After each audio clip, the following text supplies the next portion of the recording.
and we will basically e-fillate you over with our beautiful voice. E-fillate.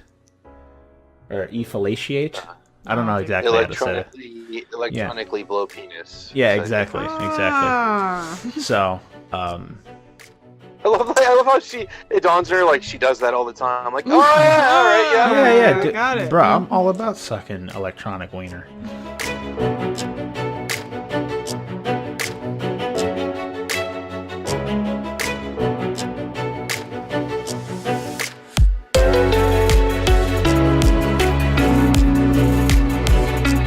Hello, and welcome to episode 27 of the Thought Patrol podcast. This week I am joined by Caitlyn.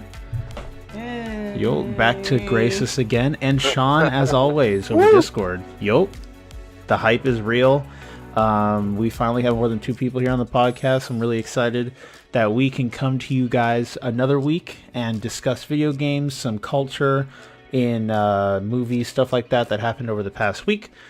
We didn't really go anywhere, but we're bringing this episode at you with full force. Pretty much the 3 OGs. Yeah, pretty much. Yeah, everyone else left us. They thought this podcast was a pipe dream, went on to better things, and So let's go ahead and get started with a little bit of an intro. How are you doing, Caitlyn? How's everything been? We haven't heard from you in a while. Yeah, I started a new class, and I have been writing papers like crazy. That's why I haven't been here for the past few weeks. There you go. You got to get readjusted to talking to a mic. That's not that bad. So yeah, I've just been super busy with work and schoolwork. And school. Everyone's dealing with that, so I definitely feel you. Just feel like dropping out a window all at the same time. Yeah, dude. Work at Chick-fil-A for the rest of your life? Fuck no. That's every time you think about dropping out, think about working at Chick-fil-A for the rest of your life. I also meant jumping out a window, so just end it all at the same time. That's the way to go. Yeah, I can't argue. Oh, okay. So you get it. Yeah, no, I understand. Hey, we all have these urges. As long as we don't act on them, we're fine. What? What? That was so sad, but it was so funny at the same time. God damn, Kyle. Right, bro. You ever saw The Happening? End of story. The movie was garbage. How about Final Destination? Final Destination? I study that, so I get ways to kill myself. Cool. Find creative ways to remove yourself from the world. If you're going to find me, you might as well. Why is it every time you're on we talk about suicide? Yeah, but Final Destination it's creative ways about death killing you. See, you don't do it in Final Destination. Death does it for you, and Death draws it out because he's an asshole. We're just going to force it at this point. I'd like to be in the universe of Tyre. Oh my god. Yeah, that'd be a cool movie. Rubber? Rubber, my bad. I love that movie. Well, I screwed up the joke. I'm sorry. No, it's okay. I'll see you guys later. Thanks for tuning in for episode 27. The other movie that director did? No. The one with the pine tree in the guy's yard and his dog disappearing, and then dumb. His dog is the pine tree. I actually, if I remember correctly, I don't know, man. It was fucking bizarre. It was on the level of Rubber. It was just, if possible, weirder. Cool. Rubber is my favorite movie, actually. Cool. Is it really? Number one. Because of the name. Yeah.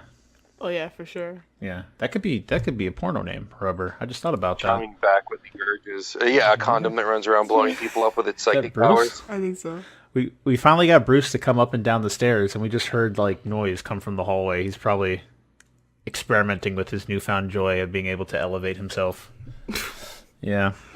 He came up here, and the first thing he did was shit in our parents' bathroom. So it was really funny. I watched Kyle clean it up. Yeah, man, that was fun. I was trying to go downstairs, and I smelled it. I'm like, oh no, Bruce, where'd you go, buddy? It was just big ass, and the problem with him is he's not a small ass dog. His shits are like monumentous. Yeah, that was a small shit, and I still had to use multiple wads of toilet paper and clog the toilet the toilet multiple times. That toilet's a piece of shit, literally. So you haven't been playing any games, Caitlyn? You play a little bit of Mario. What do you think about that? I played some Odyssey. It's really cool. I need to start bringing it to school with me so I can play it more often. Because I really like it, but I just, I I only have the time to play it when I'm. Are you gonna look at me when I talk? Thank you. Yeah, I'm You're sorry. not looking at me. Anyways, I'm making sure you're talking into the microphone. what was I saying? Mario Odyssey's cool, bringing it to school. Oh, yeah, I have to start. Hey, I have to start. I'm a bringing poet, and I didn't even think about it. You're a poet. You didn't even know it, Kyle. You That's missed. a joke, piece of shit. Bad joke. What are you like? Why are you Why laughing? was? Anyways, so I have to. That's the great thing about the Wii U. I mean, what the fuck? I mean, the Switch. God damn it. Gores, give me the paper. I'm making a cut. No. Are you serious? No, I'm fucking I was with gonna you. say, like, fuck you. Anyways, that's the great thing about the Switch is that you don't have time when you're at home, but when you're waiting for shit, you have all the time in the world. Yeah, You it's got me? awesome. You could actually like got me, fucking fam? do stuff on the go, and they're like AAA experiences. It's so cool. Yeah, you need to finish more of the games that are contenders for Game of the Year, so we could have like a decent discussion about it. Like what? The awards are on December like 7th What or other something. games are there? There's Persona. There's fucking. Okay, I'm working on Persona. All right. All right. There's Zelda is a high contender. Oh my Mario's God. up there. The last time. Oh my god. What? I just realized. What'd you How realize? pissed off at the last time I played Persona. I was on the last. I'm on like the last. No spoilers. I'm not spoiling anything. Okay. I was in the last Area. Okay. and there was like a maze, and I spent. I'm not shitting you. Is that Like the thing with the mouses? yeah. Oh, Oh, fuck you're that. spoiling. No Oh spoiling. wow, I said the word mouse. But Or I mice. spent literally 2 fucking hours doing that, and I got to like the bot. It wasn't a bot. It was a stupid ass bot battle. It had 4 Yeah, because you have bitches. to find all the VIPs. It had the 4 bitches. 4 bitches, all right, as known by the That- community. It was like fairies or whatever. That's not a spoiler. Yeah. It was like fairies or something, and they were ice, and I was weak to ice, and they all hit me at the same fucking time, and I died, and I was about I to hate that. kill someone. I can't explain to you that's how many- why I haven't played it yet. 'cause I that can't pissed me explain off to you so how bad. many times I'd be hours into doing something, and then the enemy all decides to hit me at the same time, and it's like, well, you're having a good run. I mean, not Go to your anymore. last save, fuck bud. yourself. Yeah, You're on but timeout. No I'm more on playing easy. for you. I'm on easy though. Yeah, I'm on so I was now like the that second just, to hardest yeah, difficulty. so that was the first. I hadn't had Oh, any man. like barriers to reduce my anger because I'd never been through it before. So I was just Oh, yeah. like, ah! I was like so mad. Ah! So man. that's why I haven't played it again. Okay, well, you need to get back what else into is it. Game of the Year? Well, it's subjective, but people are saying Mario, obviously. Okay. There's people talking about Wolfenstein 2, which are good games. You Haven't should even play them. started that. I'm obviously gung ho Or for fourth. Nier because I think it's like one of the best games I've played in a very long Probably time. not gonna finish. But I don't think Nier. it's gonna get anything. It might win like a soundtrack award. That'd be pretty cool. It might get something from someone. There's so many people publishers that announce Game of the Year and that give out awards for it. It might get something. So, but it's mostly the biggest ones are Breath of the Wild, Mario. Still haven't played Breath of the Wild.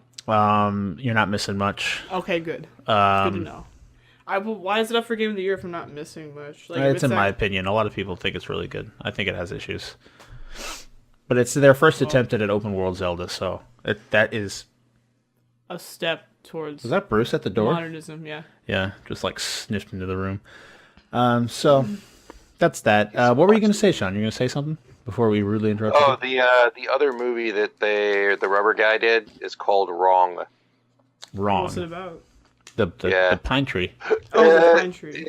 It's just as fucking insane as Rubber is, but the basic premise is this guy's dog gets stolen by someone, and he's also in denial about losing his job, and the rest of it's all this metaphysical insanity. Very nice. You'd cool. have to watch it. Describing this movie is like trying to describe Rubber and even remotely accurately portraying it. You can't. It's like The Matrix. You have to Rubber. experience it yourself. Yeah. All right, that's cool. How have you been, Shawn? How's everything been since we've talked to you last? Yeah, I've missed you, my boo. My boo. I've missed you too, Bay. I have. Yeah, me too. I really I've- fucking hated doing homework this past few weeks. Sorry, keep going. Yeah. I'll tell you what, Caitlyn, when no matter what, when Fairy Tale comes out, we're syncing up over Discord. We're going to watch that shit together, or over cell phone or whatever. It's like We the are last on movie? that. You could do it on the computer. Dude, I do it with him all the time. Yeah. We watched all of Made in Abyss, which me and Caitlyn still have to finish, so we could do a I review haven't on it. finished Fairy Tale. You know I'm on episode like 50 something? With the second of the Out second of the, seasons what, things. 250 episodes? Yeah. No, last you thing- gotta catch up. Yeah, but the you last watched thing you I watched saw- most of like the first half, right? You're at I the did, part where yeah. like the dragons come and attack and all that shit, right? Yeah, I started. Okay. I stopped watching it like when shit hit the fan too. I don't know why Yeah, I yeah. stopped, but There's like Yeah, another like, I Lucy don't for some know. reason. I can't be serious about this relationship until you finish Fairy Tale, and then we can talk about it. I don't know if you're. I'm not feeling the dedication. I really heard that it gets like really fucking good too. You just read it. It does. But I get heard good. that it ended It's- and there was no Nalu, and that really upset me. I was very disturbed by that. No Nalu. The thing that Ah. I don't like is when they ended it, there was a key plot detail that they ended the series 5 minutes before it happens. Oh fuck. Two characters sit down, credits roll, and right after they sit down is the entire reason why something happened that triggered the events that followed, and I have no concept of why they cut that one piece out, because it's what explains what created Zareth, We all know it's and Natsu X they Gray. didn't cut it out. Well, It let doesn't me even rephrase. It's not. It doesn't explain what created Zareth. It explains what created Mavis. I think her name was Marvis. Mavis, the founder, Yeah. the founder of Fairy Tale, the girl. It explains what happened to her, and the Fairy Tale Zero tells her story, but it stopped, and that's a sad story, but it stops just before explaining why she's in the state she is, and that is fucking frustrating, because that's the one piece of the manga I did read. Yeah, But the manga explains I it. don't know why they cut it out. Yeah, the manga explains it. The manga explains why she's Hashtag still manga hanging master out race. as a. Because you know how like they've got her. No, you probably don't. You haven't watched it far enough. Never mind. You need to watch it. All right, yeah, I'm you on guys should episode, like, you guys should like 50 get together one night. You could just come in here, Ken, and watch on the computer. That's what I do with him all the Let's time. see what night I don't Yeah. work. Oh, we'll do it right here on the podcast. Live scheduling. Let's go. Yay. Yay. How about Game Shawn while she looks this up? I know you've been I've dabbling in Fortnite Not still. been doing- Thursday. Yeah, I I've don't been work. raging against Fortnite. I'm gonna say you're in the same boat, Mister. You have a couple of games that are contenders for Game of the Year that you have not touched yet. And what happened to Bastard? Huh? You never read Bastard, did you know? Okay, I'm still salty about the I'm fact that you never so read salty Bastard. about that. Oh, I gotta take a shit.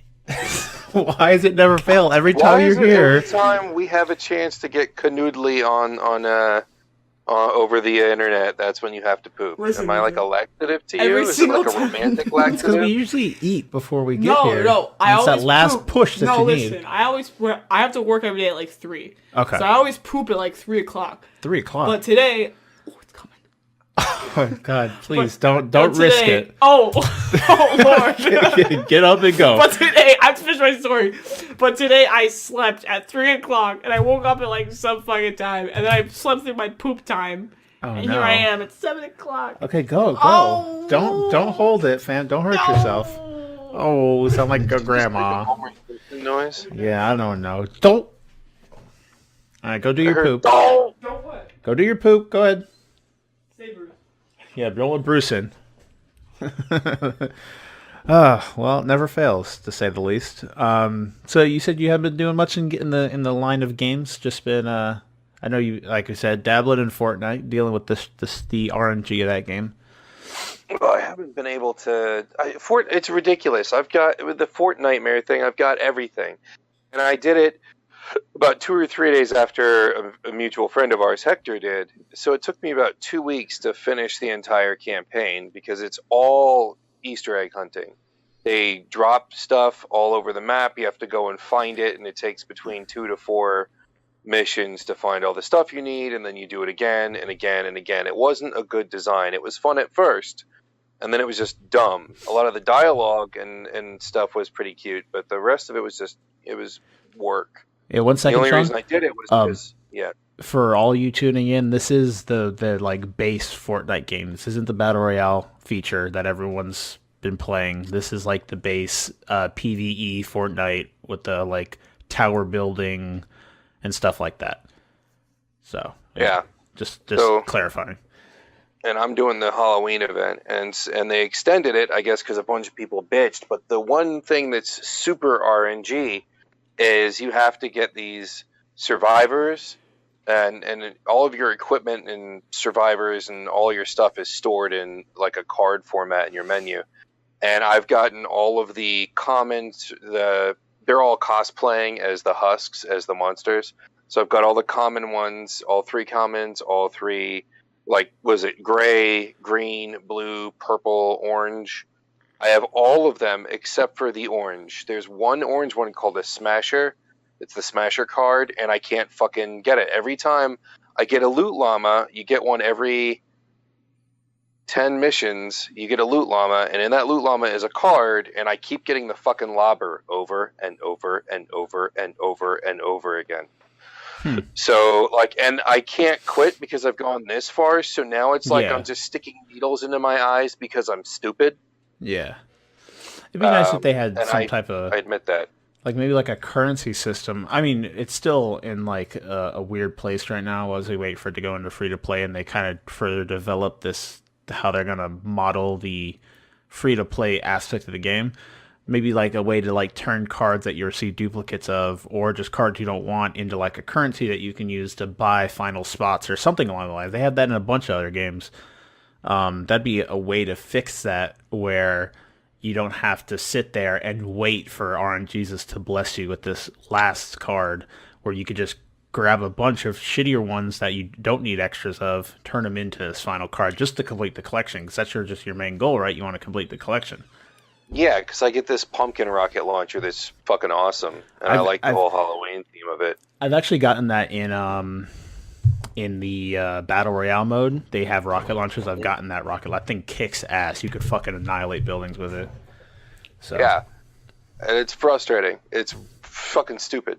I don't understand it. And most games will write that don't rely on a more purified version of RNG like Destiny does. And bear in mind, there's no such thing as RNG. A random number generator can only be so random. There's always some kind of logic or method to it. And most games will write an algorithm where the longer you hunt for something, the more likely it is that you get that thing. So if you're, it raises your odds, so to speak. But in this one, it doesn't. I can't fucking wrap my head around it. It does. Like, I've gotten more loot llamas than anyone else I know that's been playing the Halloween thing, and everyone else has the fucking rocket launcher. I do not, because I can't get the fucking Smasher card because RNGesus hates me. Yeah. I'm back. I've never been. I'm back. What happened? I'm back. Oh, Caitlyn's back. She has returned from her graceful poop. I don't work Thursday. So there you go. There's your day, Shawn. You have a Thursday night that you're available. When is this? Do you want to get together and rewatch? Get together. Well, not rewatching for you, but rewatch Fairy Tale up until we get you all caught up. Yeah, for sure. I don't even remember. I should be in the 50s. Last time I watched it was like sophomore year. I'm not gonna lie to you. What's going on here, Ken? What are you doing? I'm looking up assholes. What? Anyways, what were we talking about? Oh, what are you, Antony? You just said you're looking up assholes. She's got to fill that void somehow. We got to have our daily description, our daily prescription of lewd. Not from me. So I'm glad to hear that you're doing good, Shawn. Dealing with RNG. My week it's been kind of moving back and forth. We've been playing a little bit more of Call of Duty. I've been playing some Mario Odyssey. I'm at that point where I've beaten the main story and I just have to collect the rest of like the 500 fucking moons that I don't have. So I'm just blowing through the rest of the collectibles in the game just because it opens up a bunch of stuff. The moment you get to a certain point, you got a lot more that you will have available to you to do in the worlds that already exist. So that's pretty cool. So I'm doing that, nicking away at that game when I go to school or times I have off. I've actually been kind of dabbling in some PC games with some of our other mutual friends. We have not Tyler on the podcast, but other Tyler, the mythical OG Tyler that you guys have never heard from. That, Jonathan, and Hector. Jonathan has been on the podcast. And we've actually been moving between different games. We've been playing some PUBG. We actually won our first fucking game of PUBG. And that's because Hector popped off because he got like a really good sniper rifle from one of the... They'll have like planes that fly over and drop loot boxes. And it's usually a death trap, but we got lucky enough to get one. and he pulled like this. It's called the M24. It's like a really good sniper, and he pulled it out of the box. And he's like, "This is going to be what's going to have us win." And believe it or not, we're in the final area, and he just goes fucking ham with this sniper and just starts murdering dudes left and right. We actually won our first game of PUBG, so that's pretty cool. And then after that was just a constant, ever reminding failure of how bad we are at the game because we just kept losing like back and forth. So we enjoyed some of the time. We've actually put some time into Arma as well, Arma 3. Me, Tyler, and Jonathan, and they have a really cool mode in Arma, Shawn. And Arma is just kind of like a military simulator where they have like a bunch of different weapons, and normally you could do missions or make your own missions, but they have this one mode called Zeus, where you have one player that assumes the role of game master, and they're literally a game master, but it's like basically military Dungeons and Dragons, where you set up, you have the whole map, and you fly around, and you can create units, and you can have people play on each team, and they'll assume the role of a soldier, and you can give them orders and give them like objectives and create armies for them to fight against.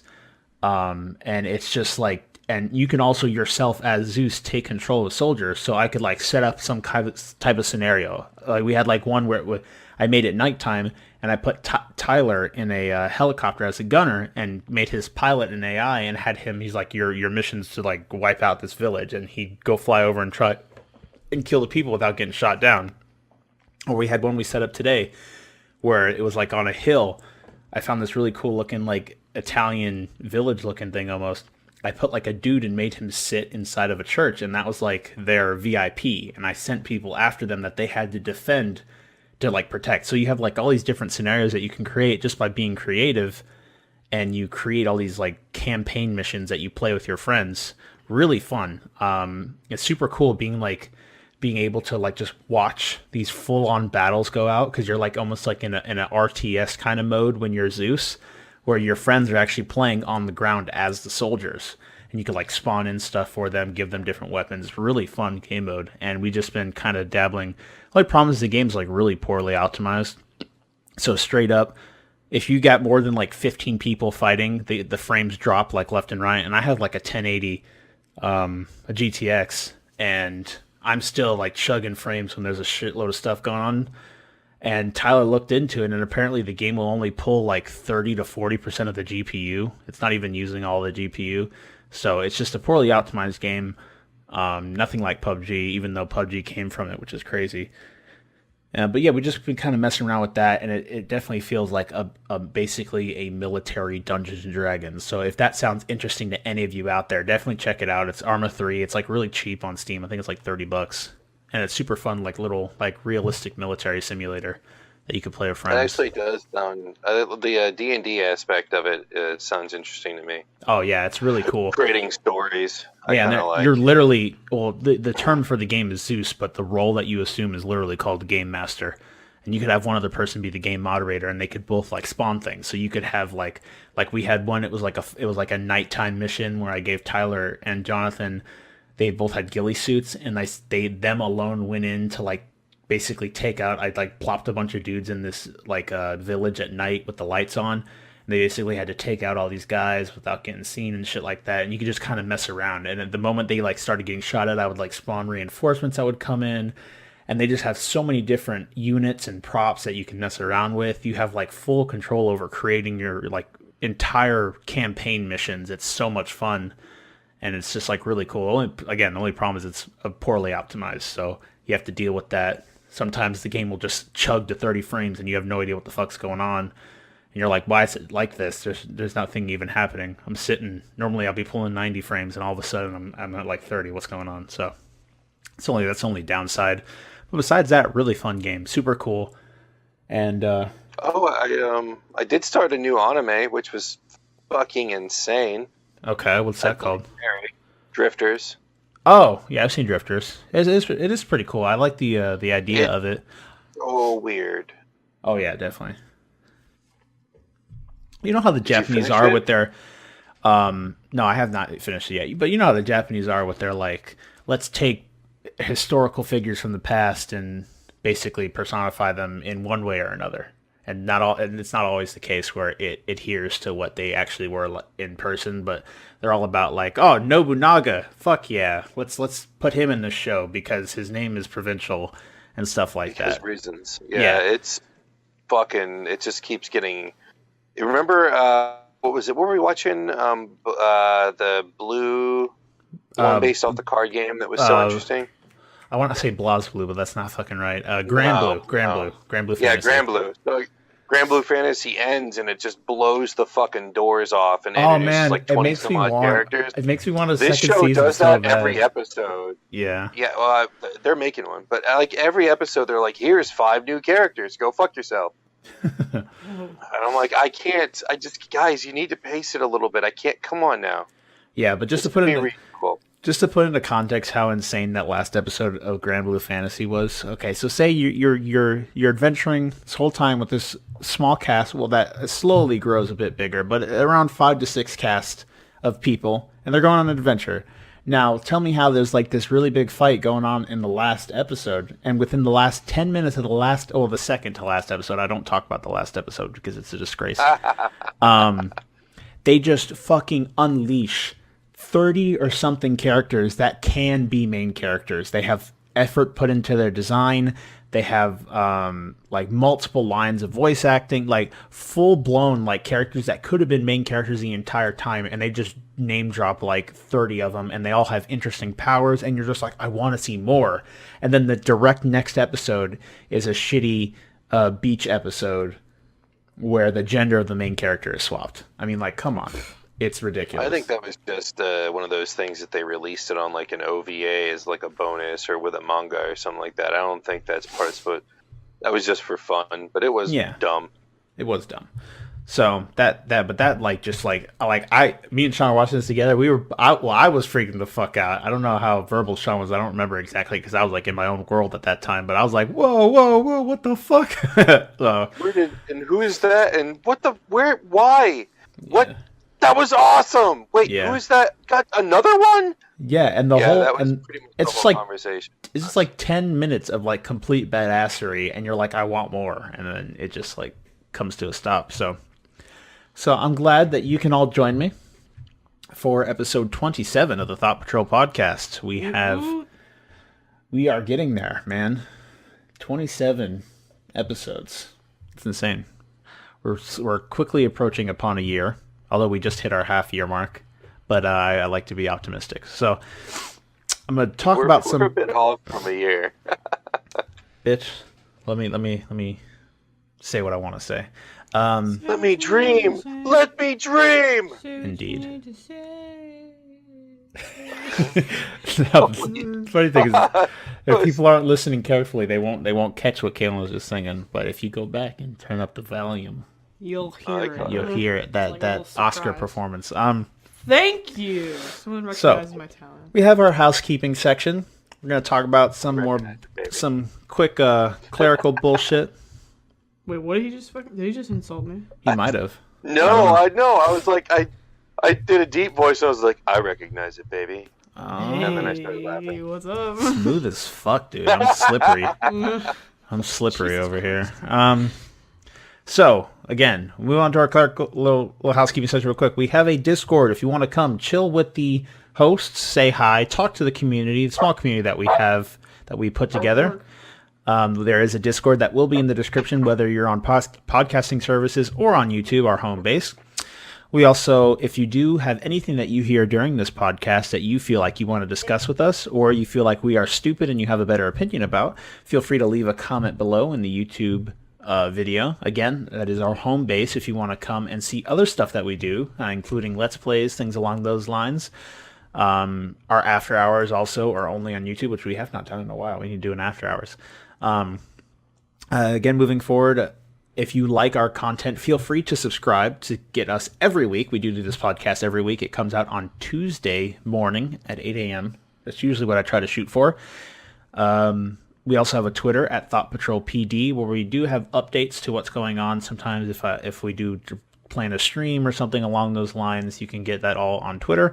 And also, if you really like us and you want to get some brownie points, feel free to leave an iTunes review that will get read on the podcast, and we will basically e-fillet you over with our beautiful voice. E-fillet. Or e-fellatiate. I don't know exactly how to say it. Electronically blow penis. Yeah, exactly. So, I love how it dawns on her like she does that all the time. Like, oh yeah, all right, yeah, got it. Bro, I'm all about sucking electronic wiener. So, okay, that was our clerical section. Got all the boring shit out of the way. We're gonna move on to our mailbag real quick. We do have another mailbag question from Sam Harris. Again, coming in clutch, like he does. He sent us another interesting mailbag question that we have. For this could actually be a main topic on its own. I wonder. Because we don't have a main topic. Does anyone have? This is how the preparing for this show goes. I'm gonna make this the main topic, Sam. You've inspired me. I'm gonna save it till we get through everything else, and we'll come back and talk about it because it's interesting. It has a interesting idea. Sam has given you leeway to be lazy, huh? He has indeed. Given us leeway to be lazy. Let's be fair. Yes. So we'll come back to that. Yes, Sam. Thank you. You were the source for the main idea for this thing. So we'll come to that after we talk about our breaking news segment. We're going to do a roll call. We're going to assign some roles. Normally, what this is I pull a article from the internet that is particularly crazy. It has either origins in Germany or Florida, and you guys are going to find out what the fuck it is. We turn into a little skit. We act it for you, and please, someone nominate us because we need it. For an Emmy. Yeah, an Emmy. Fucking Emmy. Oh, God. You know what I'm saying? Sounded like your life wish count to get an Emmy. Fucking Emmy. So I'm going to describe the article real quick, what we're dealing with. We have a couple apparently experienced the agony and the ecstasy after an intruder entered their home. A 210-pound stranger used his body to slam through a couple's door at 3 a.m. while yelling for help, saying people were chasing him and screaming. The homeowner grabbed his gun and the man at gunpoint until police arrived, according to the arrest. The man allegedly told officers his name was Jason Nicholas. Perhaps the ecstasy cops reportedly found in his socks could explain things. So we're going to move on. Oh, we got a roll call. Just to be real for a moment, ecstasy would never cause that kind of behavior. PCP maybe, but ecstasy, no. But he's dabbled. Why would you absorb it through your feet? Unless it was like mixed with something, that his behavior doesn't make sense. Because ecstasy just makes you want to touch a bunch of shit and listen to things. Because everything gives you pleasure, like orally and otherwise. It does. It like, you got people like rubbing themselves with ice cubes and fucking staring at blinking lights because it gives you this kind of a super feel good experience. So, like, throwing yourself through a door and getting held at gunpoint doesn't really jive with the whole fucking experience. All right, so let's do a roll call real quick. I know Caitlyn loves to be the anchor. And I call anchor. Okay, like I said. Shawn, what do you think you would serve better, reporter or birdo? Bird. I don't really care. I think birdo, you were the mind behind the writing, so I think you'd be able to properly relay what you think this character would be like back to us, since I have not gotten a chance to actually read through all this, so I'm in for a surprise just as much as everyone else is. So I'm just trying to figure out how I would portray Birdo, because there's the way I was originally thinking of it, but it's not so sensitive. Not that we're known for our sensitivity here. I think I've got it. Okay. I thought you were going to continue on, but you just you just came to a roll and stop. So, all right. So we're going to move on to our breaking news. With Channel 69 News, we have our anchor, Caitlyn, coming in. Jesus Yeah, you're sorry there. And hardcore, apparently. Sorry. Yes, came in like a fucking meteor. Ready? Oh, no. Don't you dare. I will kick you off this podcast. Oh, really? No, I won't. Bitch, you need me. Are you ready? Yeah, go ahead. Go ahead. Just do it already. Why does this always happen? What's up, guys? Good morning. I mean, evening. What kind of fucking anchor's like, what's up, guys? What is that? Me, bitch. All right. All right, I'm go the ahead. latest person on the anchor team. Good morning. I was saying morning. And thank you for joining us here in Channel 69 News. After covering a 6-car... You okay? Cart. Caitlyn's Cart. on the ecstasy here. Cart. That's so good. Wait. Okay. After... Oh, god damn it. That's so good. This is better. We All just right. listen to her giggle. Yeah, this is one of the episodes. After covering... Do you need help? Do you need to take a slight break? Go to channel. Go to commercial. Go to a commercial Bitch. break. Bitch. All right. After covering a 6-car pileup on Rainbow Road this afternoon and going Princess Peach's fucking Bruce. This dog is like a zombie. He's Okay, trying to let's get into the restart. damn room. Put this time down so we can cut it. No, we're not cutting nothing. We're live, Callan. Go ahead. All right. Good evening, and thank you for joining us here in Channel 69 News. After covering a 6-car pileup on Rainbow Road this afternoon and going over Princess Peach's plans to build an overpass through shifting sandslands, we have one more report to give you regarding current events in Mushroom Kingdom. We go to Bianco Hills subdivision where a homeowner endured a homie. A homie. That kind of works. A homie invasion. I'm sorry. What the fuck is going on? I'm as baffled as the rest of you are. Oh, the insanity! Is it past your bedtime, Callan? It's like 8 o'clock already. We go to Bianco Hills subdivision where a homeowner endured a home invasion of peculiar nature. Here is more with Kyle. Ah, thank you, Caitlyn, your particularly giggly self. Tonight I am here with Miss Birdo, who has endured a night of terror with her husband Mauser. At approximately 2 a.m. Eastern fungus time, a Mr. Wario allegedly forced his way into the home high on super mushrooms. Miss Birdo, what can you tell us about your experience?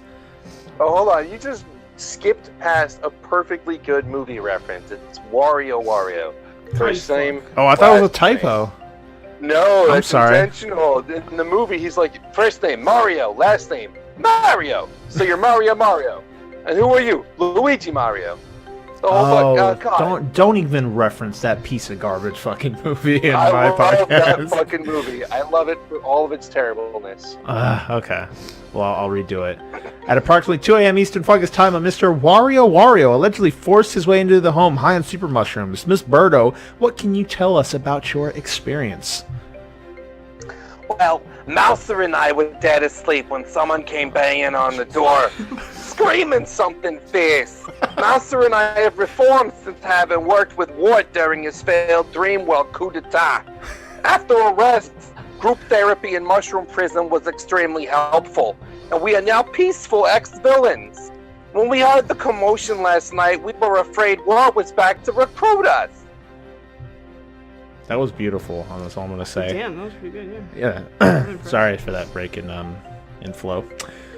You must be very terrified. How did the events play out exactly? Well, after screaming and banging woke us up, Mouser grabbed the fire flower we keep by the bed and loaded up. He had a fire flower license. He goes to the flower range once a week, so he's a good shot. He can fireball and airborne cheap from 50 yards. So Mouser armed up, and I followed him to the living room, and at this moment his old college buddy Wario broke down the door with a body rush and stood there all wild-eyed and yelling something about the booze being after him and Mario stealing his coins. I tell you what, sir, we have no booze on Bianco Hills, okay? This is an upstanding neighborhood. Well, Miss Birdo, I must imply, why need a fire flower in an upstanding neighborhood? It always pays to be prepared, honey. Likely story. The Shy Guy's directive report states that Wario may have been under the influence of superstars, a heavily controlled substance. Any thoughts? Well, I'll tell you, he was blinking rapid different colors, and he did seem a little bit invulnerable. But Wario's always been an odd duck since his college days. Not to mention he's known for his strength and bullish, uncouth behavior. So I wasn't positive he was under the influence at first. I was so shocked to see him in our living room that I laid an egg right there. Invincible or not, he was smart enough to sit there when Mauser loaded up a fireball and not do anything, just calm the fuck down. I called the police and a Shy Guy squad arrived 10 minutes later. They found 50 gold coins worth of superstars in his socks, being absorbed through his feet or something. So I'm just thankful they got here so soon. It could have been much worse. Thank you for your time, Miss Birdo. It goes to show how, oh man, what the fuck? It just goes to show you how dangerous these controlled substances can actually be. Oh, goodness. All is well that ends well, though, and Wario is in custody. Back to you, Caitlyn. Thank you, Kyle. We're glad Wario's in custody, and we hope he gets the help he needs. Thank the stars that Birdo and whatever that name is are safe and sound. Up next, we have Laura Croft and Nathan. Mouser. It's Mouser. Mauser! Yes. Mauser! There you go. Up next, we have Laura Croft and Nathan Drake giving us cooking tips for your treasure hunters on the go. Stay tuned for more. Now, when you originally said you're taking a different tone, Shawn, I absolutely adore this. This is fucking fantastic. I love this shit. Oh, man. We're creating our own fan fictions, dude. This is awesome. Yeah, my new plan is to do the rest of the stories in Video Game World. Video Game World. That sounds perfect. Yeah. Until we run out of ideas again. So, this is still Germany or Florida. That's basically the idea. I'll let you guys know what actually happened already. We will come back to the actual answer after we go over our box office tops, talk about some of the movies doing good in the box office. That's why it's called box office tops. Wow. Yeah. Is that something? I'm Who just so thought? I'm so creative. So creative. So, moving on to that. For the weekend of November 10th to the 12th, we are recording this on a Sunday.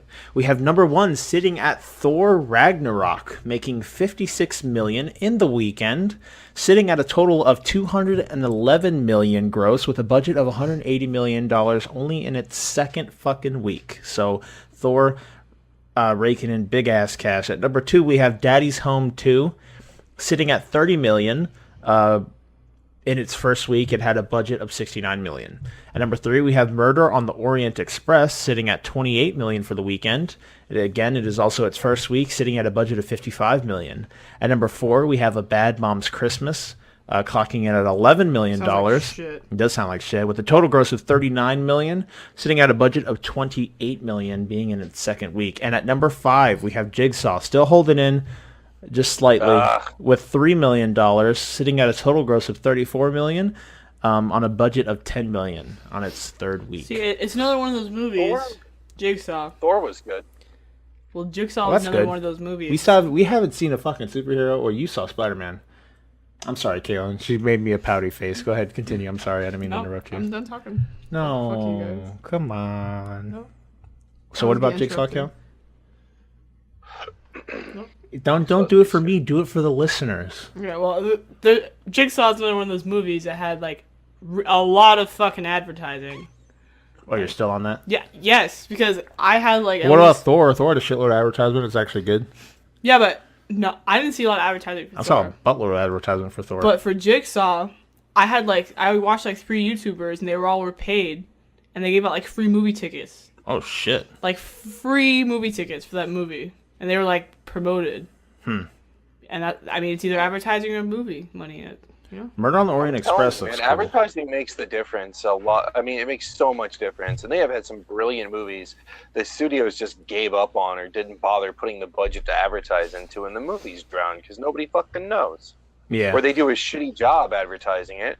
And Jigsaw's a piece of shit. They've all been pieces of shit, but everybody goes to see them because they get advertised out they don't cost anything to make. Yeah. So they dump all the money into advertising. Murder on the Orient Express looks cool, and also didn't it have that song from that band count that we listened to, Nothing More? Didn't it play a song in one of their trailers from Nothing More? No, that was the Planet of the Apes movie. No, but they were on a trailer for Murder on the Orient Express too. They had one of their songs there. It's pretty cool. I'll have to find it, see if I can show it to you. It was that Go to War song. Let's Go to War. It was pretty cool. So yeah, those are the movies. As everyone probably could have guessed, Thor is raking in big bucks, sitting at $250 million almost. Damn. That's crazy. In total, and it's only on its second fucking week too. So definitely. I'm so tired of these bullshit superhero movies that dominate the box office. Thor It's looked driving good me as crazy. fuck, though. I ain't gonna lie. Thor looked good. I will tell you that it wasn't good for the reasons you might think it was. Okay. Marvel's So it's taking a shitty. different turn with their movies. No, it was good. It just all of the terrestrial, all of the non-cosmic movies, the ones that don't take place in space with the mystical, magical, spacical type bullshit that the Marvel's cosmic How was universe it does. tongue-tied? The thing about Marvel's cosmic universe is it's not exactly science. It functions more like Thor's shit does. You have science in it, but there's all this magical stuff too, as evidenced by Guardians of the Galaxy, for instance. Yeah. But you know how Guardians was a completely different kind of movie? It was just very fun, very light almost. Even with the heavy stuff, it's still pretty funny. And unlike the Marvel movies, which are adventure movies with comedy in them, Guardians of the Galaxy is an adventure comedy hybrid. It's a fusion of the two. And that's what they did with the third Thor movie. They stepped away from, and it had a fairly dark context if you pay attention, because there's genocide in that movie. And they just kind of laughed their way through it and did a buddy comedy with him and fucking Hulk. I'm not complaining. That was fun. It was enjoyable. It just, that's not Thor. That's not what Thor's ever been. Yeah. And so it was a little weird seeing them take Thor, which is supposed to be a different kind of tone and feel, and have them turn it into Guardians of the Galaxy 3, which is exactly what happened. It even looked like that from the trailers. Very colorful. It had the music type that you see something from Guardians of the Galaxy. It felt like a Guardians of the Galaxy movie. Because that's a very successful franchise. People Oh trying to yeah, copy definitely. it. Well, it's the same fucking company. How about you suck my ass, Kyle? You know what? Interesting trivia fact for you guys. Thor was created because they needed an answer for the Hulk. You guys know that? Sure did. Well, now you know. Why didn't you know that, Kyle? Like Conan. What happened? The other, being facetious. yeah, Sorry, go. Yeah. So that's. it was good. Yeah. Also, Thor was what, like, he was like early 60s, late 50s, right? Or was he mid 60s when Thor was first like shown off in a comic book? I wish I And he's a fairly straight hero. You know what I'm saying? He doesn't Norse have, god. I mean, we've seen it before. They just needed something that. I wonder if that was like their first like step into things above like the biological superhero, where now we're stepping into a cosmic field. I wonder if that was their first like step into that type of hero with that. I don't know. I don't remember if they did other stuff in the. Well, if you are a comic book buff, let us know what you think in the comments down below. If you think if Thor was in fact their first step into the cosmic realms of superheroes with Marvel. No, it wasn't. I remember Who there were was it? others that came before. It was groups. It wasn't. I don't remember. Like Adam Warlock.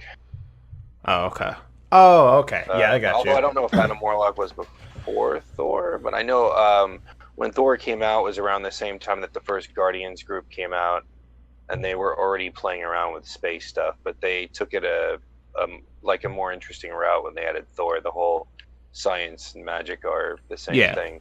Yeah. All right, cool. But with the first Thor movie, you had like 50% comic book inspiration, and then 50%, Hemsworth take mixed with Kevin Feige and Marvel Studios ideas and so on. And so it was half comic book Thor and half new material, which is the way all the other characters were. They kept half the original character and then kind of made up the rest for the movies. And then in the second Thor movie, it was like 75% Hemsworth and Marvel's idea of what Thor should be. But this movie, there's no Thor there at all. It's Hemsworth and Marvel. They've completely erased any trace of what he was like in the books, and it's just he's just a movie thing now, and it's just a jarring shift. And yes, the last movie was messy, but it was still entertaining. But this one, I loved it. It just wasn't Thor. If you go to watch it, if you love Guardians, it's Guardians Part 3 without the Guardians in it. That's all it is. But it was good. Destroyed your life. Fuck. Cool. That's cool. Thank you for that. Again, like I said, we still haven't seen anything. Again, the way we've been seeing movies is just fucking going to these Ghibli events every end of every month. We don't really get out much, especially currently with everyone doing work and school and all that shit. It's just a lot of time being eaten up by other things, sadly. I'm trying to get Caitlyn to get some time back into the games, though, so she could join us more often and talk about them. Cool stuff. So box office tops is out of the way. We're gonna move back to our answer to Germany or Florida. What do you guys think? Where do you think this article came from? Germany or Florida? So we have a man breaking into a house, supposedly on ecstasy, and lying about his real name to a couple. Germany. I'm going with Florida. It was, in fact, very small drum roll. It was in fact Germany. Yeah. I'm on a roll. It was Germany. Where's my prize? So they do have ecstasy in the great land of the Germans. Schnell. People that Well, exterminated. Dixie's not all that popular here, so that makes sense. I couldn't remember if they were allowed to have, if Germany had a no gun rule or not. I like how all the time we like base it off of like our like predisposed thoughts on like the law in Germany. Like one time's like, I didn't think that kids could get like motorbikes or something along the lines like the first or second one that we did. You remember that with the one with the little girl and we turned her out to be like well, this is a lot of episodes ago. But we turned like that little girl. The father taught his daughter how to drive a motorbike so she can go to the store and pick up groceries and shit. And she got arrested because she was speeding. I don't have any. You guys don't remember that? Wow, I'm the only one that cares. What? No, I'm fucking with you guys. Remember we turned her in to a mafia boss in a way, but it was all candy related. It wasn't actual drugs. Oh. You guys don't remember that? Kind of. You remember you did the voice of the biker. Me? Yeah, you did the voice of the biker, the girl. Okay, well, I don't know what episode it is, but we did it. I guarantee you. So yeah, but Ken was like, I didn't even think that they can get motorbikes or some shit like that. Yeah, I'm like, what the fuck? That sounds just like me saying some dumb shit. It sounds just like me. So it is Germany. That is the answer. Let us know what you thought it was down below in the comments, or you could hit us up on our Discord, and you can come say hi. And you can suck my ass. Because I'd like to see some of you say hi to me.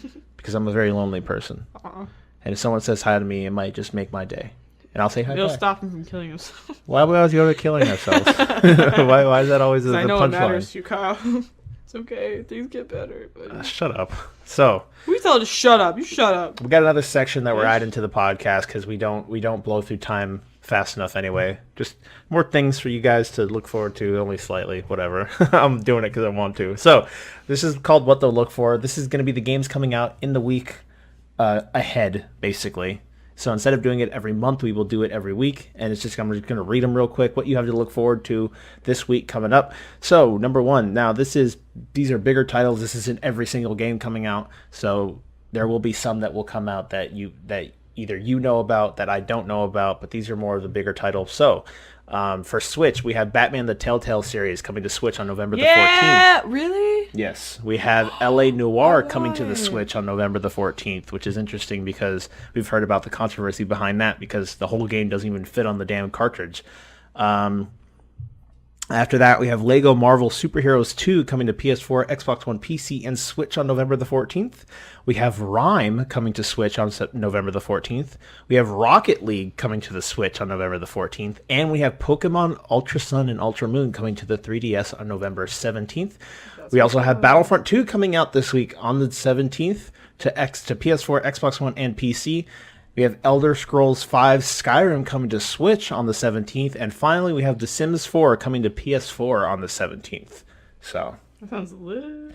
Some big titles to look forward to. Definitely excited. I mean, I don't have a 3DS, but Pokemon got... I didn't think this new Pokemon was going to be a complete new game. I know you have a 3DS, so I'm super excited for this new Pokemon. We got a bunch of Switch games coming out. Rocket League sounds like a super fun game to bring on the go, especially if you have other people that have a Switch. I want to see how but they do have like a couch play function for that. I have my restraints about Battlefront. I could give less of a shit about playing Skyrim on the Switch. I played Skyrim like 7 fucking times. Honestly, it's been forever since I played Skyrim. It'd be cool or people that have never had a chance to play Skyrim because they've only had Nintendo consoles. Now they have something coming to the Switch they could do. And we have Sims 4 coming for the PS4. Although I'd rather have like Sims 3 or something. But hey, whatever. It's cool stuff. Yep. Super excited. Fuck that HD version of Skyrim. Yeah, fuck that. Let's do the normal version on the Switch because it can't handle the HD. Yeah, and we also have like Skyrim VR coming out soon. I don't know when exactly that is, but I've seen some gameplay of that. That looks very interesting. So definitely some really cool things coming around the corner. In December, we have December 1st, we have fucking Xenoblade Chronicles 2 coming out. And thank God. Shawn, you know how I watched the trailer and I came to you and I cried because I heard the English voice acting? Mm-hmm. Okay, they have a day one Japanese voice pack, and my life is saved. So I don't have to worry about that. So I don't have to play the game in mute. Perfectly good. Now normally I don't have a problem with English voice acting. Like Persona 5's voice actors, they were fucking fantastic. What other game had Nier's voice actors were fucking fantastic. But if Xenoblade Chronicles 2 is the alternative, I'd rather have the fucking Japanese voice pack. Look at some of those trailers in English; they are not good. So that's Supposedly they fixed it up. I don't know. I mean, that's a lot of. It's supposedly an open world RPG. That's a lot of voice lines to go through and fix up in English. So I don't know how much they worked on it, but I'd rather just have a Japanese pack because they usually do a better job. I don't know why that's the case, but hey, whatever. So take more pride in their work. That's our what to look forward. You guys have some more games. We always have games to look forward to. That's the awesome part about being a gamer. A piece of shit gamer. Whoa. You always got something to look forward to. One thing or another. So, moving forward, we got some news articles from the last week that we're going to talk about before we get on to our main topic, which will be Sam Harris's question. I'm going to blow through these real quick. Just present you guys some of the what's going on, just some interesting articles that happened, kind of keep you guys in the know. You probably all heard this once before. Whatever, skip ahead half an hour, you'll be exactly where you need to be. So, Star Wars Battlefront 2's loot crates prices have been revealed. This is by Kevin Knezevic of GameSpot.com. We're back to GameSpot. We love them. They don't know about us. They do great work. They do great work. That we copy. Hey, I'm giving source, so I ain't stealing shit. Star Wars Battlefront 2 is set to launch in a little over a week, and while the game will give away new characters and maps as free DLC to all of its players, it will also include microtransactions in the form of loot crates. Now we know how much they'll cost in the full title.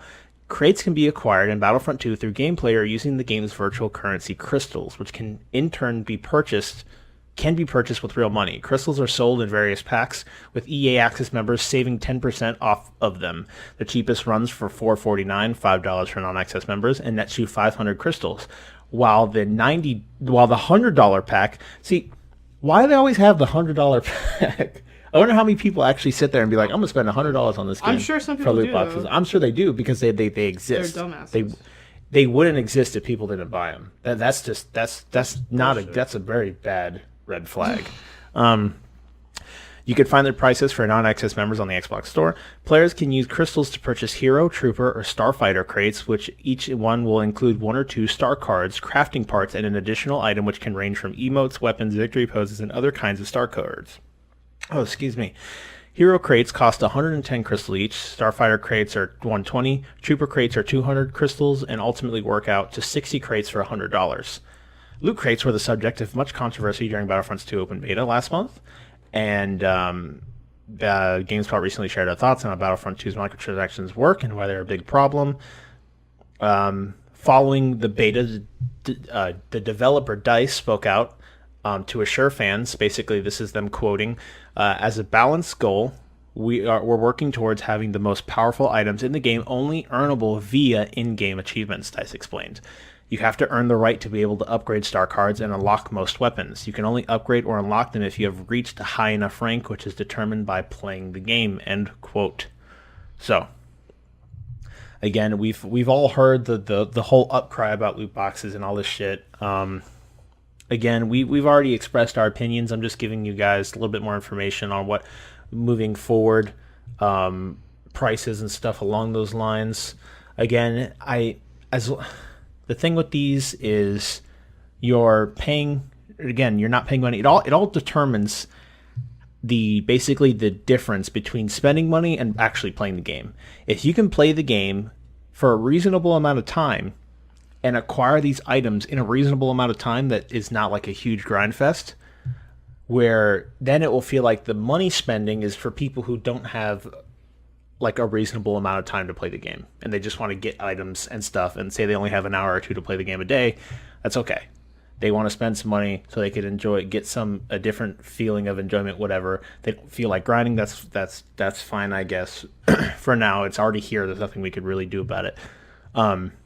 But as long as the ability to access these items is reasonable, like you can just play the game and get them at a decent amount of time, you're not grinding for hundreds of hours to get like these boxes, then I can let it slide for now. I still think it's dumb and it shouldn't be allowed, but I think until we start getting to the point where either people stop buying them, which I don't think is going to happen, or there's some form of legal reprimanding going on, that's when we're going to start seeing a change for these AAA publishers and these loot box systems until we see something along those lines. Maybe say it's ruled that loot boxes are gambling for one reason or another, even if the ESRB says they aren't. Then you'll start seeing, if they start cracking down on these companies, you might actually start to see a change in these systems being implemented, and they'll look to something else to make money. We might go back to the DLC thing like Call of Duty does every fucking year, where they sell like 4 DLCs for $15 each that are like 3 maps or whatever. So I like the fact that we're getting free DLC. I don't like the fact that they've had to make a change. They've made these to implement another way to make that money, because they know this shit will work. They know people will buy this shit. That's just how I feel about it. Again, we've talked about all this shit before. I don't want to sit too long on this topic. We're going to move on to the next thing. There's more interesting things that we could talk about. Moving forward, we have basically what's going on with Nintendo this week. As always, they always seem to be in the news lines for one reason or another. Nintendo is planning to make a big increase to the number of Switch systems it makes. This is Chris Pereira of GameSpot. While demand for the Nintendo Switch remains high, as we all can see, but supply shortages have proven to be a problem since launch, Nintendo continues to work toward alleviating that as we head into the holiday season, where it expects to sell a ton of systems, but it reportedly has its sights set much higher in 2018 and beyond. During the current fiscal year, which runs from April 2017 through March 2018, Nintendo expects to sell 14 million Switch units. Combined with sales from its launch month in March, that will bring it to a total of nearly 17 million units in its 13 months of availability, according to sources with direct knowledge speaking with the Wall Street Journal. Nintendo plans to potentially produce a whopping 25 to 30 million units during its next fiscal year, which is April 2018 to March 2019. Nintendo has reportedly begun informing business partners about these plans. Depending on how well it sells during the holiday season, Nintendo could increase that figure further, according to the Wall Street Journal.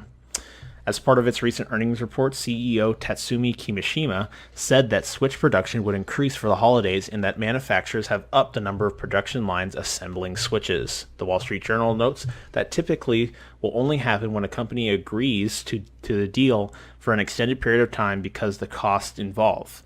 And that suggests the extra work lines may not be a short-term move. So, in the time that we've had the Switch, we've seen it sell. Oh goodness. I'm like jumping around. If the Switch sells as well over the next few months as Nintendo expects, the Switch will top lifetime sales of the Wii U, which sold 13.56 million units, which isn't a lot. It will also bring it close to the lifetime sales of the GameCube, sitting at 21 million units. That's crazy. Should Nintendo indeed make 25 to 30 million units next year, eventual sales of those systems would push it past the N64, sitting at 32 million, although the company's best-selling home console, the Wii, sitting at 101 million, is still much further off. So that's that. We're still can't justify the fucking sales numbers for the Wii. Oh yeah, well the Wii was an anomaly in a way, with how big it blew up. Like everyone knew about the fucking Wii. I think it's the way they marketed it as like a family, everyone can play kind of console. It kind of was one of the proponents to getting it where it was almost in every household. And I'm sure, and that shit like that, especially for like the Japanese market. Excuse me. They're like, we've seen from like the mobile boom in the Japanese market that they're all about like gimmicky shit. So I'm sure they ate that stuff up, the Wii over in Japan as well. and we did the same thing over here. And it was definitely built around and although later in its life it definitely got some fantastic titles that adhered to more of a hardcore gamer, which sounds stupid, but a hardcore gaming audience. A lot of it was marketed around, hey, it's a family thing, you can play with your friends, motion control, so everyone knows what to do kind of stuff. So yeah, so I see, especially with the lineup we have coming for the Switch, we have a Pokemon Core RPG coming and Metroid Prime 4. There's a lot of hype for the Switch, and a lot of people are trying to grab one, get their hands on it. And now we have all this talk around Mario and Breath of the Wild, and especially some of those games win Game of the Year. That's gonna just keep building that hype, and hopefully they can make demands, because I don't really give a shit about Nintendo. I want people to play these games, and they need a Switch to fucking do that, except with Zelda. So I want more of these out on the market, so there's more people playing these games and more people talking about them, because they're really good games and they're really fun experiences. So that's pretty much the main reason why I want this system out more on the shelves and stuff like that. So yeah, again, I don't trust Nintendo anymore. Oh yeah, no, me neither. We have plenty of reason to not trust Nintendo. In all honesty, with everything else that they've pulled, we know the only thing they got going for them is that they still make fantastic games. That's the best thing we could say. So they may have horrible business practices, but hey, you never know. We'll see what they do moving forward. Even if it's a shred of faith, I still have some in them. And I know that no matter what happens, I already have my Switch, so I know that the games that do come, I'll be able to play them. Bada bing, bada boom. I'll be able to enjoy the Switch. That Pokemon Core RPG, though, has my mouth watering, man. I want that shit now. I want that shit. Especially on the Switch. They're making a role-playing game? Yeah, a core Pokemon RPG. So like Black, White, Diamond, Pearl. They're making something like that for the Switch. I thought you said they were making an RPG, Pokemon's Final technically Fantasy or Dragon Warrior. Yeah, I guess Pokemon, although in its simplified version, is technically a turn-based RPG, except your characters that you grow up with are like monsters instead of actual people. I mean, you're still in a turn-based, pseudo-tactical game in a way. Yeah, but there's no They're hella easy. Story, right? Well, Pokemon, the most recent ones, Sun and Moon, have you finished Sun and Moon? Yeah. They had some very interesting stories in them. And the stories the older Pokemons, maybe not as much. It's like, hey, you want to be a Pokemon champion, and this is your journey. But they've taken strides in storytelling and actually presenting interesting plot points that people give a shit about, that you actually care about, and these characters actually become interesting people, where there's actual characters that have actual dialogue and writing that makes them want to be interesting, where you're not just a boy or girl that walks through an area and then the gym leaders are the only interesting people you meet. There's actual fucking story and plot going on. That's the moment they added all the cutscenes. When they started doing that, you kind of have more of a cinematic Pokemon experience. That's fucking fantastic. And to see what they did on the DS alone, Pokemon Sun and Moon looked fucking phenomenal for a DS, or a 3DS, obviously. So I cannot wait to see what they do for the Switch. I would love to see something along Breath of the Wild, but in the setting of Pokemon. That would be fucking insane. My mind would explode. Yeah, my mind would just explode. Let's not do that. Thinking about it now, I might like a hole would form in my brain. Yeah, and I wouldn't be able to recover. So yeah, no, it'd be a straight coma from there until the game comes out, and then I smell it in the air, and I'm like, yeah, I could wake up now. So. Oh, I'm sorry. I fucking love Pokemon. Me and Caitlyn both adore Pokemon, and we've been huge fans of it for the longest time. And then, of course, Metroid Prime 4. Holy shit, my dick is hard. I cannot wait for that game either. So, I got a couple more articles. Again, we're trying to blow through them, so we get on to our main topic. We have EA buys Titanfall and its developer, Respawn. The new Titanfall game has been confirmed. So, EA has continued to vor, basically, gaming companies. Although we've seen Respawn work with EA before, and now that they own them, they say, let me just give some of the information going on with this article. Basically, Respawn has worked with EA before. Since its inception, it's been working with EA. They say that EA has now announced that it will acquire the developer, Titanfall, along with its IP, which is they will acquire Respawn along with the Titanfall IP. On Respawn's website, the CEO Vince Zampella discussed basically the decision to sell the company, and he noted that he will remain in charge and that no layoffs will take place. It wasn't necessary. Oh, this is quoting him. It wasn't necessary going with EA made a lot of sense. He said, with Titanfall and Star Wars, EA has been a great development partner and supports us and doesn't interfere with our process for making games or studio culture. EA will provide us with more resources. It's all PR. EA will provide us with more resources, access to new technologies, and expertise that we can tap into that will help us make better games. And Respawn will retain the same creative freedom and culture we've always had, except for Titanfall 3 loot boxes, baby. Hell yeah. Get this Titan skin. Maybe after spending $30, I'm excited. Again, I sense some sarcasm. Just a little bit. Respawn will retain the same creative. Okay, we've been talking closely with the leadership at EA, and we share their values and visions for the future of being a developer-focused company that puts the players first. Oh man, God, there's so much shit that was just shoveled down my throat in that fucking letter. So, that sounded like a whole lot of PR. We'll see what happens. In all honesty, where they kissed EA's asshole. Yeah, all we can do really is wait. We've seen EA do stupid shit before, and I want to see what they do to Titanfall. I'm not necessarily scared. I mean, I think that Respawn will be okay. I hope that everything that Mr. Zampella is saying is true, and that they will basically keep full charge of EA. But he says it himself; it wasn't necessary. So why allow it to happen? You kind of get what I'm saying? So it just feels shady to me. I don't know exactly what's going on behind closed doors. We'll have to see what happens to the Titanfall IP. Maybe we'll see something else come out of Respawn with this. In another way of looking at it, you could basically see that, hey, they have, if they're owned by EA, they have like a direct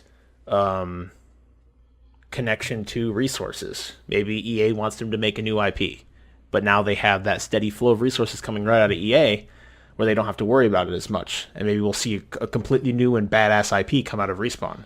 So there's two ways to look at this. Then again, it's EA. Yeah, or it's EA. We don't know. We could only speculate. I love the Titanfall franchise. Those games are fantastically made. Titanfall 2 had an awesome story, very fun multiplayer. I like to see this IP continue. And if they do have plans for new IP, go at it. I like Respawn. I want to see what they can do. They make fantastic first-person shooters. Okay. So I think I'll tell you exactly what'll happen. They'll fucking dissolve Respawn just like they did everything else, and just keep the IPs. They'll play nice for like a week, and then the moment Respawn releases a game that doesn't make $2 bajillion, they're gonna fucking dissolve the fucking company just like they have everyone else. EA eats companies for fucking breakfast, sucks their souls out through a straw, and then just trashes them. Well, that's our Resident cynical curmudgeon. Yeah, our cynical. I was trying to think of something catchy that rhymes with cynical, but I'm not that smart. So, moving on to the next article, we have GameStop almost sells through its Xbox One supply in its first 24 hours. So, Xbox One X recently came out. It's flying off shelves. Yeah, the iPhone X the same way. Again, the only thing is GameStop did not say how many units it sold exactly, which is the number we all want to hear. How many millions of units were sold? 25. But I'm sure that not millions. I'm sure that just 25. Just 25 Xboxes flew off the shelves. All 25 of them. I mean, I think that Microsoft kind of needs something like this because they've been kind of the whole last generation of consoles were kind of just a downhill trod from the original release of the Xbox One. So I'm all for competitiveness between these companies. The better Microsoft does, it will lead Sony to think, oh, hey, maybe we need to do something better too. And then this competition makes everything better for the consumer. So I'm all for Xbox One X selling out because then, hey, PlayStation will sit down and be like, what can we do to get some more numbers in our favor? Although right now it may not be the case because Sony just absolutely annihilated this last console generation. they maybe it'll be like a little wake up slap to them, like, hey, you need to sit down and think God, about I hope so. what should we do next. So that's the best part about competition. It always favors the consumer, because these companies are working to try and get our money in their accounts. So definitely excited to see what comes out of Sony moving forward. As I am not a fanboy of any of these companies, because I've basically owned something from everyone. I've had an Xbox One, I've had Nintendo, I've had Sony games, and I have a PC now. I'm not really dedicated to any one of these services. It's all about seeing that competition. So I'm super excited to see what happens moving forward. The next little short news article we have: Warframe's free open world update Plains of Eidolon will be releasing soon on the PS4 and Xbox One. I dabbled in this update slightly. Very cool to be in like this like 50-something person open world area and doing stuff while playing Warframe. We've heard from a lot of people saying that it's basically Warframe 2 in a way. It's such a big update. But this will be coming to consoles on November 14th, and the download will be available to play starting that day. Completely free. Cool new update. If you guys like Warframe, you've been following Warframe for a while, I'm sure you guys know about this, but Plains of Eidolon's coming to console November 14th. Super cool. Something to look forward to. Another, man. Whew. Fucking articles, man. I grabbed way too many. But there was a lot that happened this last week, so I'm going to go through this other one. This is about Take-Two, basically. GTA and Red Dead's parent publisher. They want recurrent consumer spending in all of their games moving forward. This is Eddie Macick of GameSpot.com. So we have Take-Two, the parent publisher of GTA and Red Dead Redemption, and the developer being Rockstar Games. They have reiterated, now this is Take-Two, not Rockstar, so don't go on a flame war being like, hey, fuck you, Rockstar. This is Take-Two, the publisher of Rockstar's games. They have reiterated their stance on recurrent consumer spending, and that's the company's term for a bucket that includes virtual currency, add-on content, and microtransactions. In an earnings call this week, Take-Two CEO Strauss Zelnick repeated what he has said time and time again: you can expect a recurrent consumer spending element to be included in most, if not all, of the company's games moving forward. It may not always be virtual currency, it may not always be microtransactions, and it may not always be expansions, but Take-Two is aiming to bake into its games some element that keeps players coming back and spending. This is quoting Zelnick. He says, "We've said that we aim to have recurrent consumer spending options for every title that we put out at this company," Zelnick said, repeating comments from previous earnings calls. It may not always be an online model, or it may not always be online. Oh, this sentence. It may not, probably won't always be a virtual currency model, but there will be some ability to engage on an ongoing basis with our titles after release across the board. This comes to no surprise, given that Take-Two's recurrent consumer spending category is a huge revenue driver for the company. As we've stated before, they do it because it makes money. For the quarter ended September 30th, revenue from recurrent consumer spending rose by 66% and amounted to more than $200 million. That's a whopping 48% of Take-Two's overall revenue of the $443 million for the period. The margins on digital content are generally more lucrative than physical content, so that's another reason why you should expect to see Take-Two and other companies continue to offer more and more microtransaction opportunities. So basically, they've said that Take-Two, which is publisher for Rockstar, moving forward, we're going to see a lot more of these systems. And we've already discussed our opinions on this. I hope for more in the lines of offering actual content than virtual currency or microtransactions. But the way GTA looks, GTA Online, if they do it along those lines, it's a pretty good compromise, because GTA 5 or GTA Online basically ran for so long, and it's still going, and all of their content has been completely free. They just allow you to buy money in game to spend on shit. But all the money can be acquired in game, and they even created opportunities to make boatloads of money by doing missions in game, such as with the heists. So seeing this move forward in, say, Red Dead Redemption 2 and something along those lines for their online component, if they keep it to this model, I don't see it being a huge negative thing, because if we're getting these games, again, games as service, being supported for so long after their release and getting boatloads of content for free, but having the kind of the microtransactions sit on the side for people that do want to spend the money, and we know that people want to spend the money, then I don't really feel so negatively about it, because they've given us, for GTA Online, we've gotten literally 4 or 5 games worth of content in just updates to their online service. It is insane how much is available to do in their online component for GTA Online. So if they stick to that business model, I'm not entirely against this idea. And again, this is all stuff we've talked about before, so I'm not gonna sit on it too long.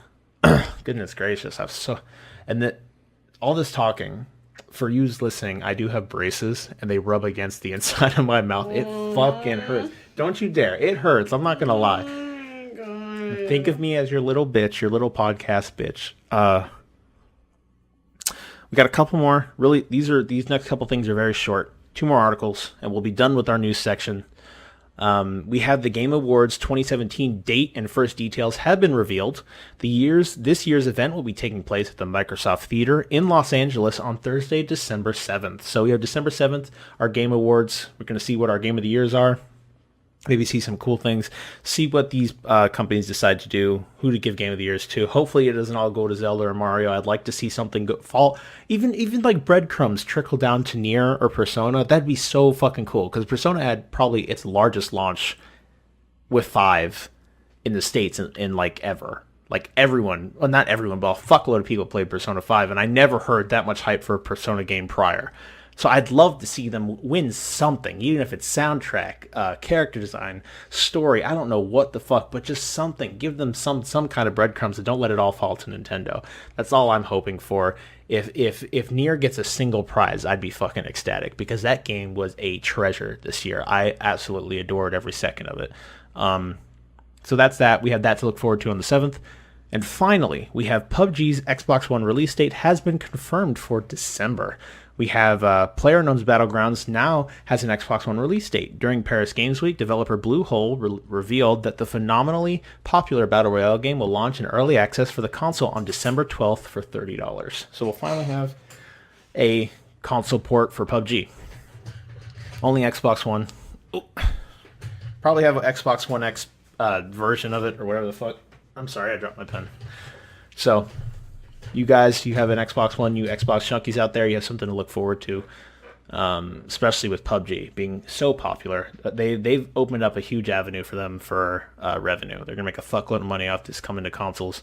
I want to see how long Xbox holds on to this, because they're going to want to hold on to it for a long fucking time, because they know that Bluehole knows that they have a huge bank of money sitting in PlayStation, because there's so many users for PlayStation. So if you have another 40 million people buy your game, that's fucking insane, but you're automatically cutting yourself off from that because PlayStation doesn't have the game yet. So I want to see how long Xbox is able to actually hold on to this. They got to offer Bluehole a shitload of money. So with all that out of the way, holy shit, guys, it was such a busy week we had. We are finally at our main topic. Just in time. We could devote some good time to this. It's an interesting question. We got it from Sam Harris, like I said earlier in the show. He says, "Hey, Thought Patrol, first, I miss you guys so much it actually hurts." Oh, Sam. Oh, I miss you too, buddy. Sam, I miss you anytime. saying y'all. What? I miss him saying y'all. Caitlyn misses you saying y'all, Sam. Anytime you want to come by, we are here every Sunday. We'll be happy to have you at any time. You sound better than Shawn does. Fuck. And I won't let go of that. So I'm gonna like send for Christmas. I'm gonna get Shawn a pair of like Turtle Beach. Actually, you can't plug that shit into his phone. Damn it. Rip. You listening? Oh, Guess not. we'll figure something out. But thank you. But thank you, Sam, for your question. We love that you give us something to talk about here on the podcast, and now you get a main topic because we didn't have anything else to talk about. Hey, you guys listening, if you might be able to send us a question that might become the main topic. This is perfect evidence of that.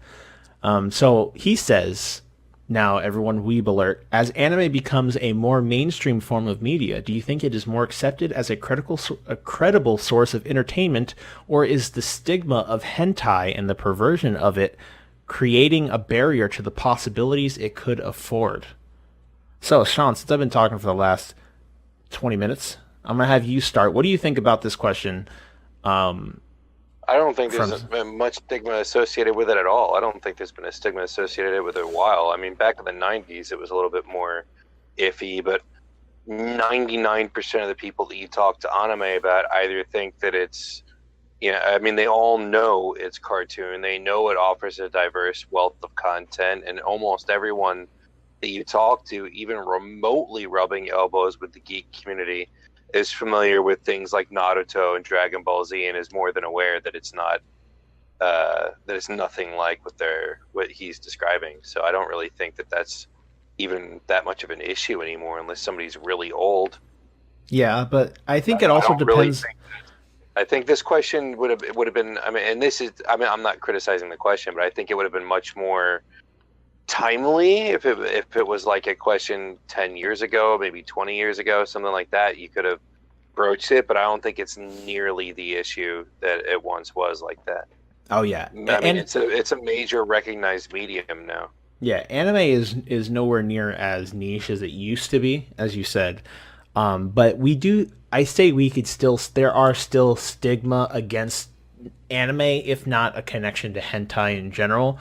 But we also live in Florida, and Florida has a huge population of anime, like, partakers. I guess that's the fucking word. That's why we have so many cons down here for anime. Down here in Florida, you might run into more people that are accepting, but I could see in different areas of the country where it's not as popular, you could definitely get some type of stigma saying along the lines of, oh, you watch that,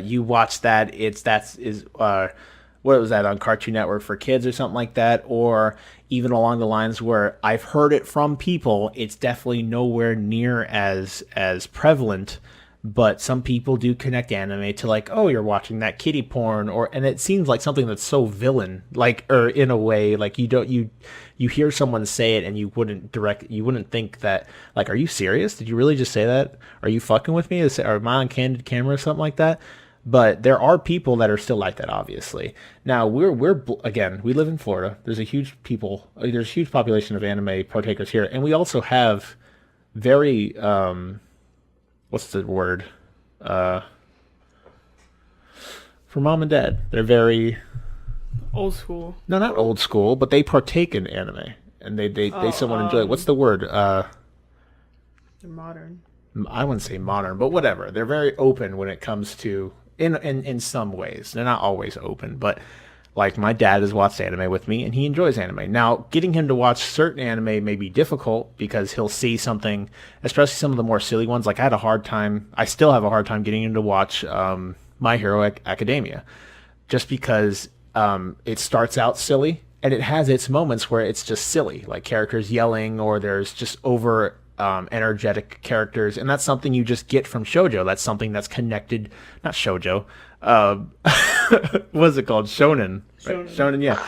That's a shoujo. Shoujo. That's something that is just connected with shonen, either overly boisterous characters or just silly moments that happen, because a lot of the time now, it's not always the case, especially with more of these new wave shows, but older shows were geared towards children.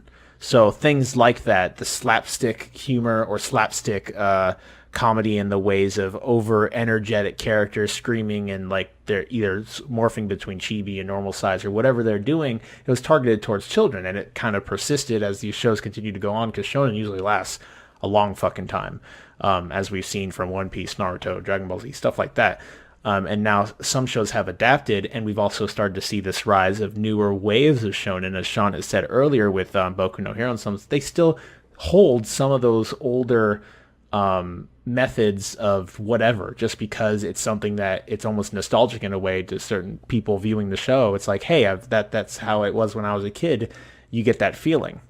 So I've had hard times getting him to watch Boku no Hero, which is a fantastically written show. It has really good pacing, everything about it's just a fun watch. It's good to get into. It doesn't have a lot of issues with it, but he sometimes gets turned off by the fact that, and again, it's just his mindset, but it's just silly, and it turns him off from it. Yeah, like, you got to think about it, man. That's not anime. That's cartoons in general.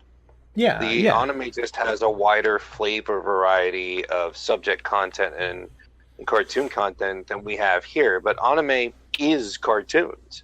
Yeah. So you're going to have a wide variety of things, and certain things will work for them and certain don't. But when I meant I really don't see a stigma, you're going to have a Nimrod here and there that's like, oh, but it's just porn or whatever. And most of the time, they're just trolling anyway. But when I was a kid, it was a totally different thing. That's why I think it's an interesting question to pose, but I don't think it's just not as valid now, because when I was growing up, anime was all stuff that American companies bought and then changed the dialogue and the plot and fucked with scenes and had the guys who produced it in Japan go in and change something here or there, or they'd take different shows and blend them together, and they would completely bastardize it and change it from whatever it started as.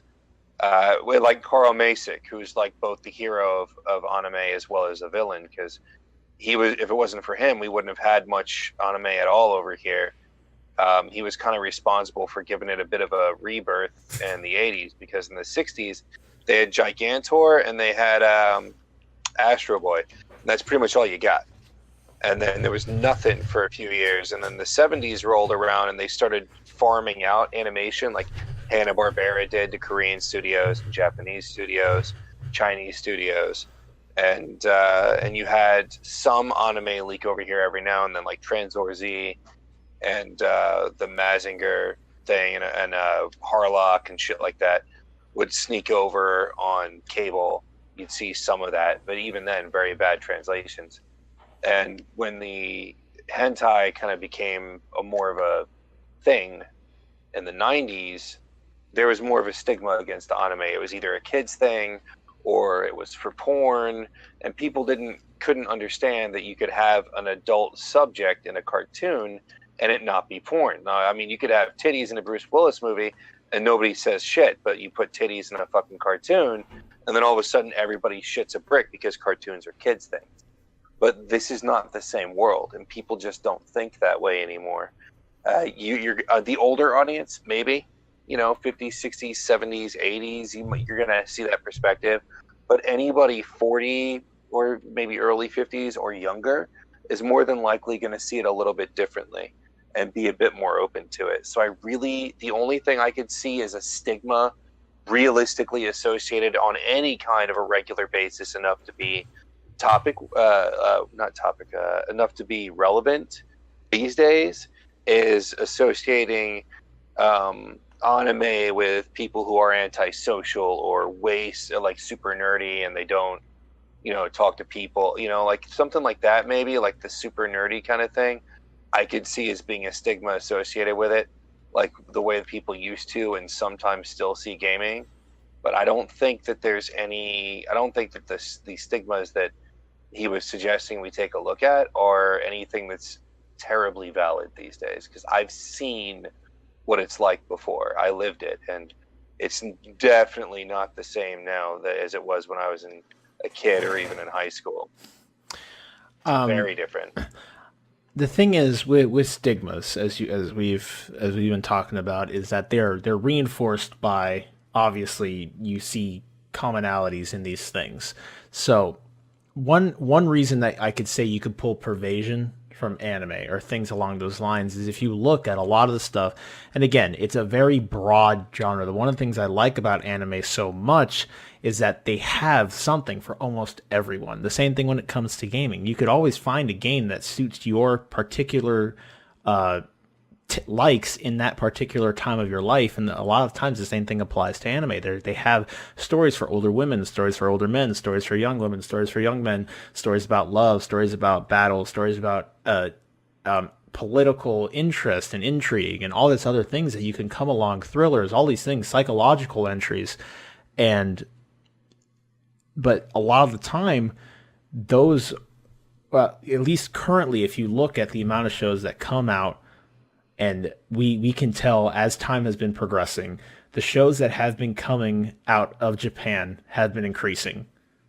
You see every year or so, there's more and more and more and more anime coming out. And so as you can kind of see the medium almost devolving in a way. And again, this isn't always true. There's still good shows that come out.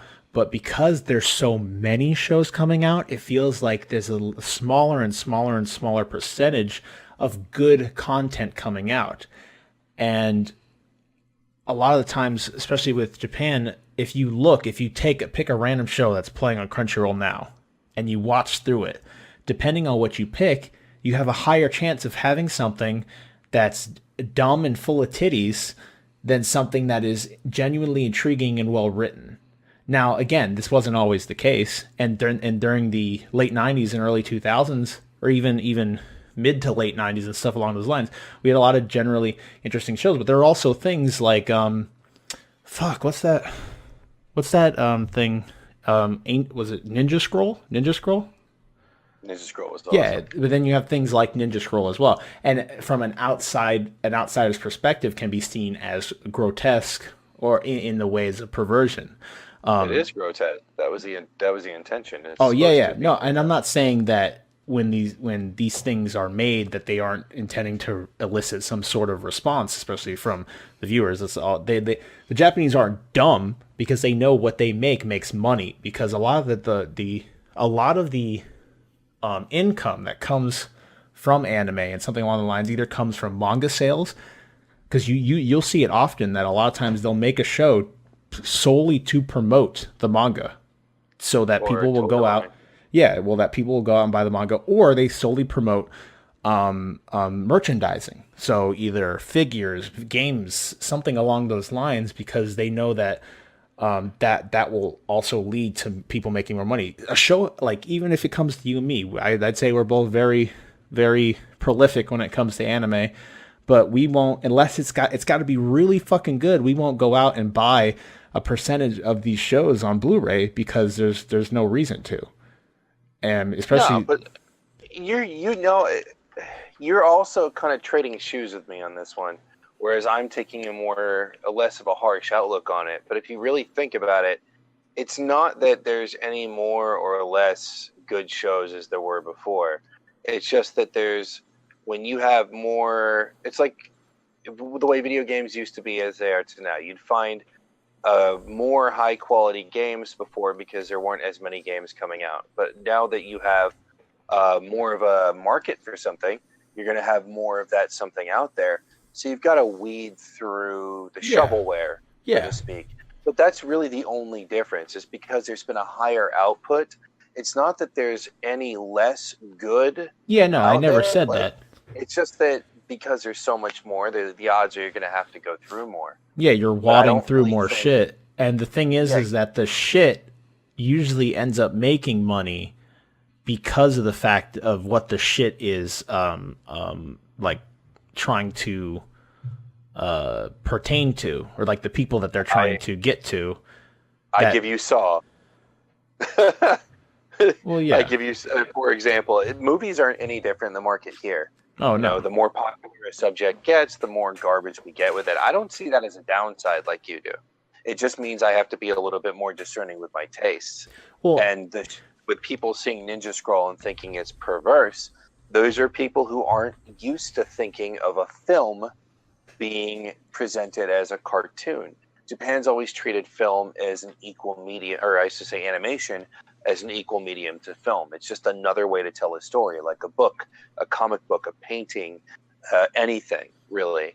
Whereas we never gave it that kind of respect until fairly recently. The last, I don't know, maybe 20, 25 years. You might have seen, I think the first adult animated films came out of, can't remember his fucking name, the guy who did Fritz the Cat and shit like that. They did 2 or 3 adult animated films before Heavy Metal came out, and I think they were all from that guy. I can't remember his fucking name, guys. I'm sorry, but that dude and one other. They produced like this American. This is he one made called Fritz American the Cat. Something. We have a computer in front of us. I think his name's Max something. Fritz the I Cat normally remember. movie. Yeah. What's his name? That movie. Wikipedia. Yeah. Fritz the Cat, 1972. Bakshi? Ralph Bakshi? Ralph Ralph Bakshi. Bakshi? Yeah, Ralph Bakshi. Yeah. Bakshi was one of them. There was another guy that did some work with Bakshi. They made comic books that were adult comic books. Sometimes they were about sex, but they weren't porn. But they were about sex. They'd approach certain ideas, topics, comedy things, stuff like that. Even if you look back to, what was it, Rocko's Modern Life? That had a lot of adult humor in it as well, but it was also geared towards, it was shown. Well, that was along the lines of like Shrek, where they would blend stuff together so the parents had something to watch too. Yeah. But with the old adult movies, they weren't porn, but they were aimed at adults. They were adult ideas. They were adult statements, adult stories. Fritz had a movie. They had one called American something or another. I can't remember. There was heavy metal that was in the 80s with the cast of Second City. They had a bunch of Second City comedians on that. And then, cut to anime. Anime's been doing adult films since the late 60s, early 70s. They've been doing adult series since then. And when we see it over here, especially your older audience, they don't wrap their heads around the fact that if it was in a movie, they might be like, oh, well, I don't watch that because I don't like violence. But they'll recognize it's a movie. And the Jewish grandma's back. Yeah, they'll see it as, all right, well, it's just a movie. It's not the kind I want to watch, but it's there. Yeah. But with cartoons, it's so long been the province of children in our culture that they see it as perverse. But again, even now, I don't see people doing that. Most people in America, I think I could put a fairly standard anime show in front of them, and they're not going to bat an eye. It's just another piece of visual entertainment. Yeah.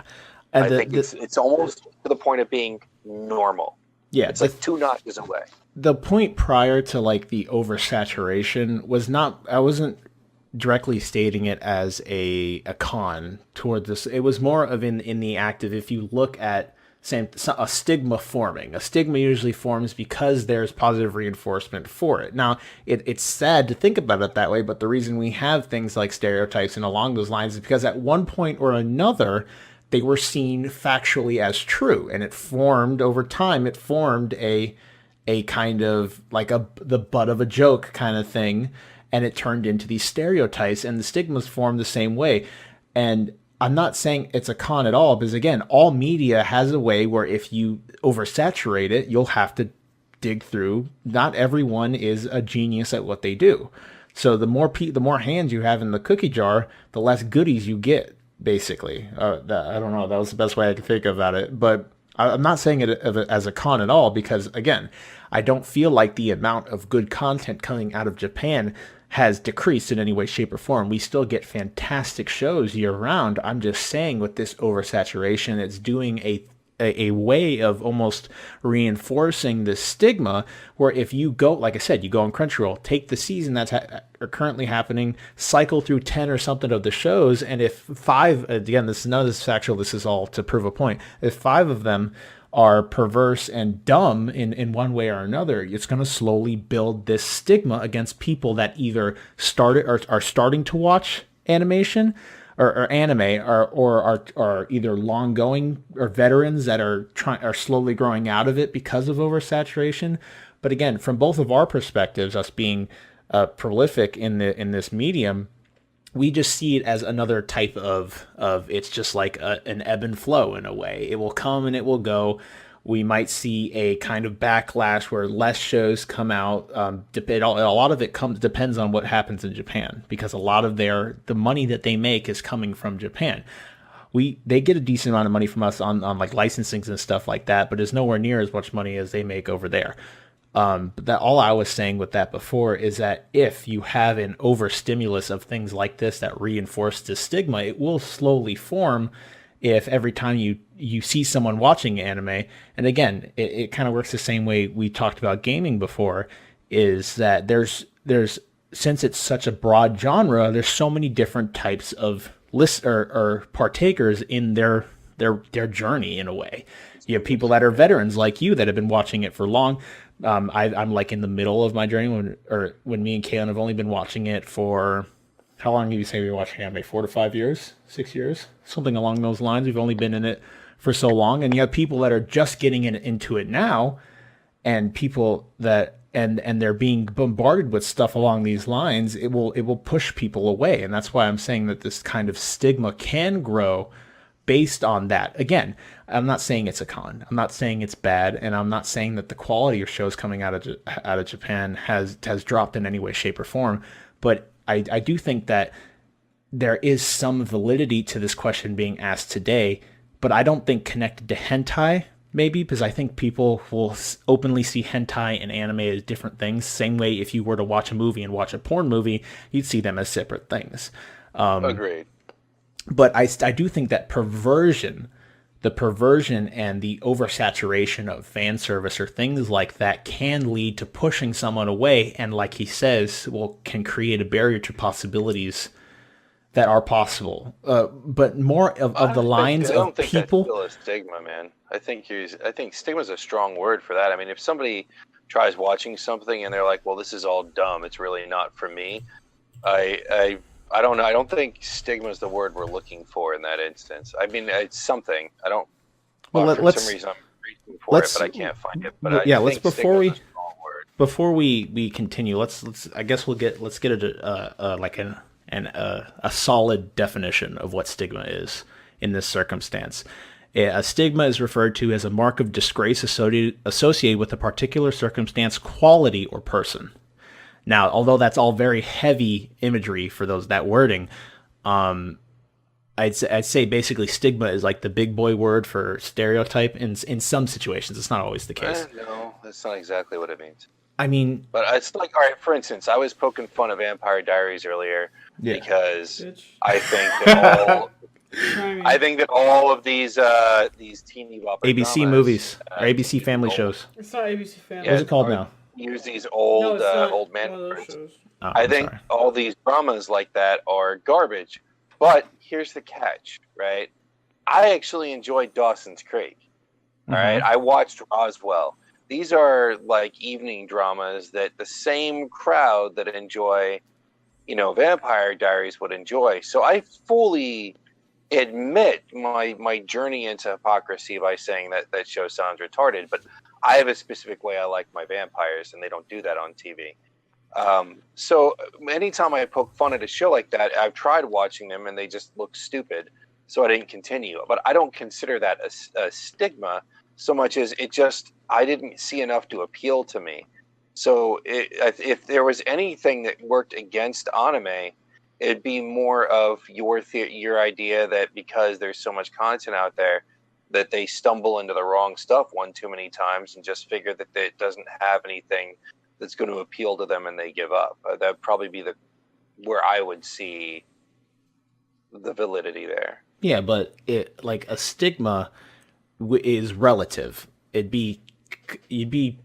People can form stigmas on their own. That doesn't necessarily mean there's a community stigma for something. But if we look at synonyms for stigma, they have like shame, disgrace, dishonor, ignominy, opprobrium, humiliation, but they also have bad reputation. And the sentence is the stigma of bankruptcy. And it's also a mark of disgrace associated with a particular either circumstance, quality, or person. So I'd say it can apply in a way only in the fact that if you look at, say, again, there's an oversaturation. We go back to the example that you watch 10 shows, 5 of them are titty shows, whatever. There's that perversion there. And even in shows where that's titty shows, even if that show or those shows, you could even see stuff like this leak into shows that are of a higher quality because they are trying to make that money. Yeah. As well, it's also a culture difference, but a stigma in Japan can be a different stigma than what we see in the American community for anime. But these stigmas can be associated with a quality. So say if you look at anime, a stigma against anime can be it's either, like you said, it's just dumb and silly. And then it's weird because when you look, it's to be a mass thing. Like stigmas aren't something that you normally associate as a widespread belief. It's not often as used towards something so personal.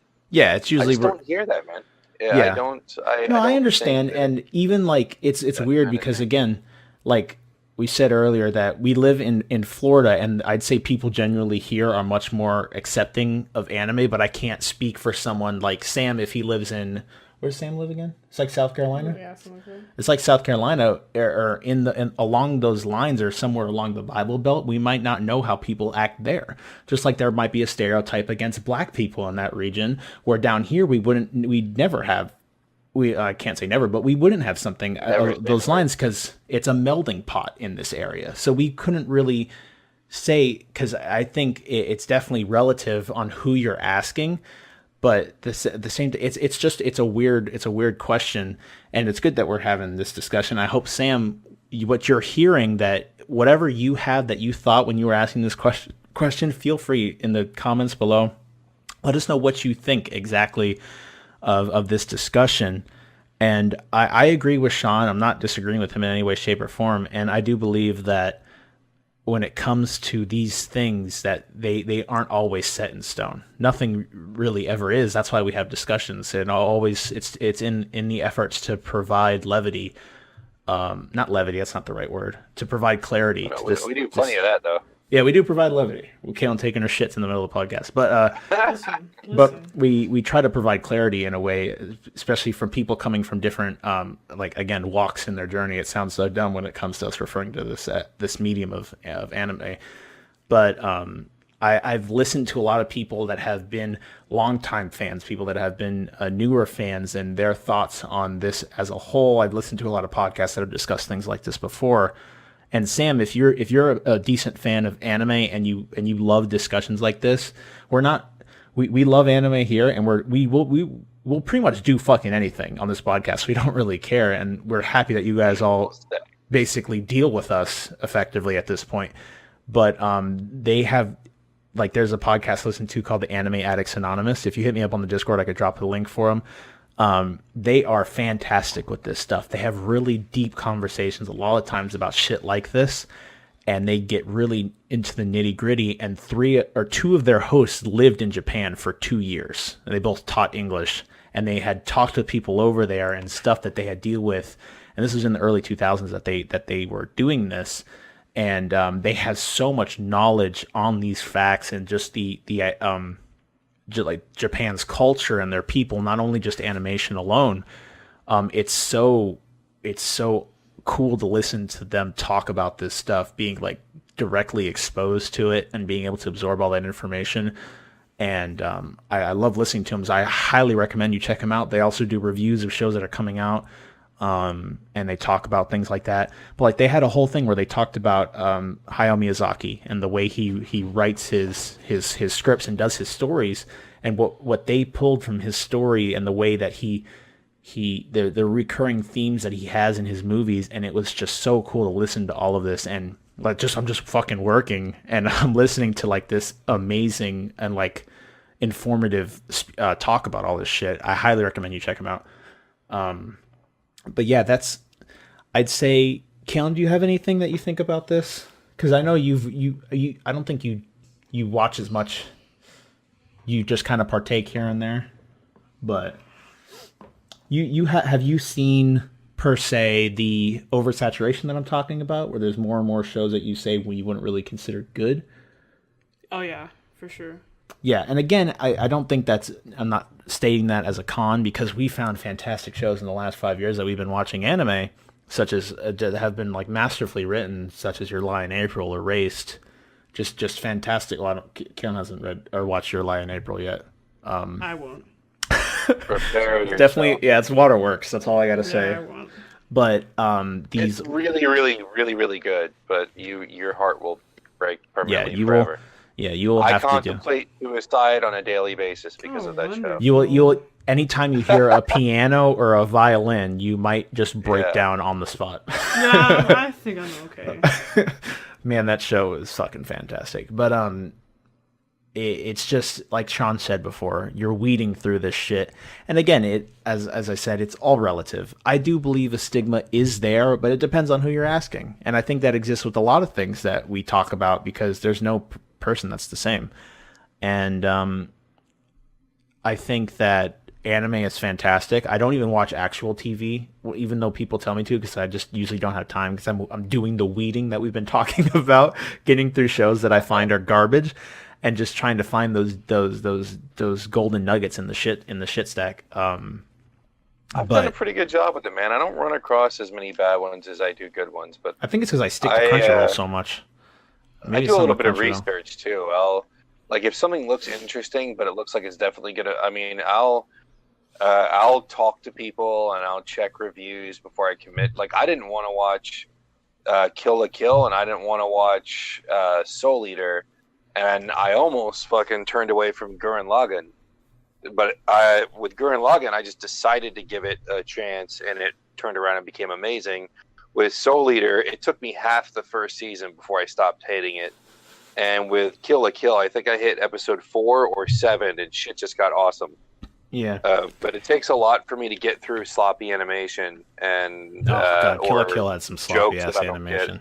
Oh, good lord, it did. I realized it was intentional, but shit, that was awful sometimes. Yeah, and another thing that we didn't really like you talked about a little bit is that a lot of this, it especially coming from a different cultural aspect, where nudity in Japan is looked at as in an entirely different light, at least in social spaces, than it is seen over here.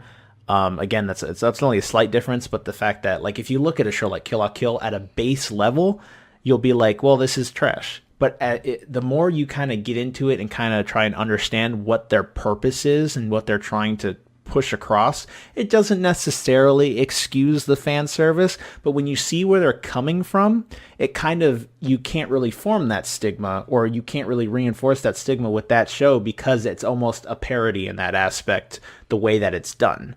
So it really it's a super parody. Yeah, so it really comes from, again, like you said, a cultural standpoint, and how much you've been introduced to stuff like this before you get to the point where you can see what is parody and what isn't. So some person can sit down, hear that Kill la Kill is awesome, watch it, and not pull any of the reasons why people said it was awesome to them, because they're just not at that point where they can tell what the original creators are trying to get across with that piece of work, whatever they did.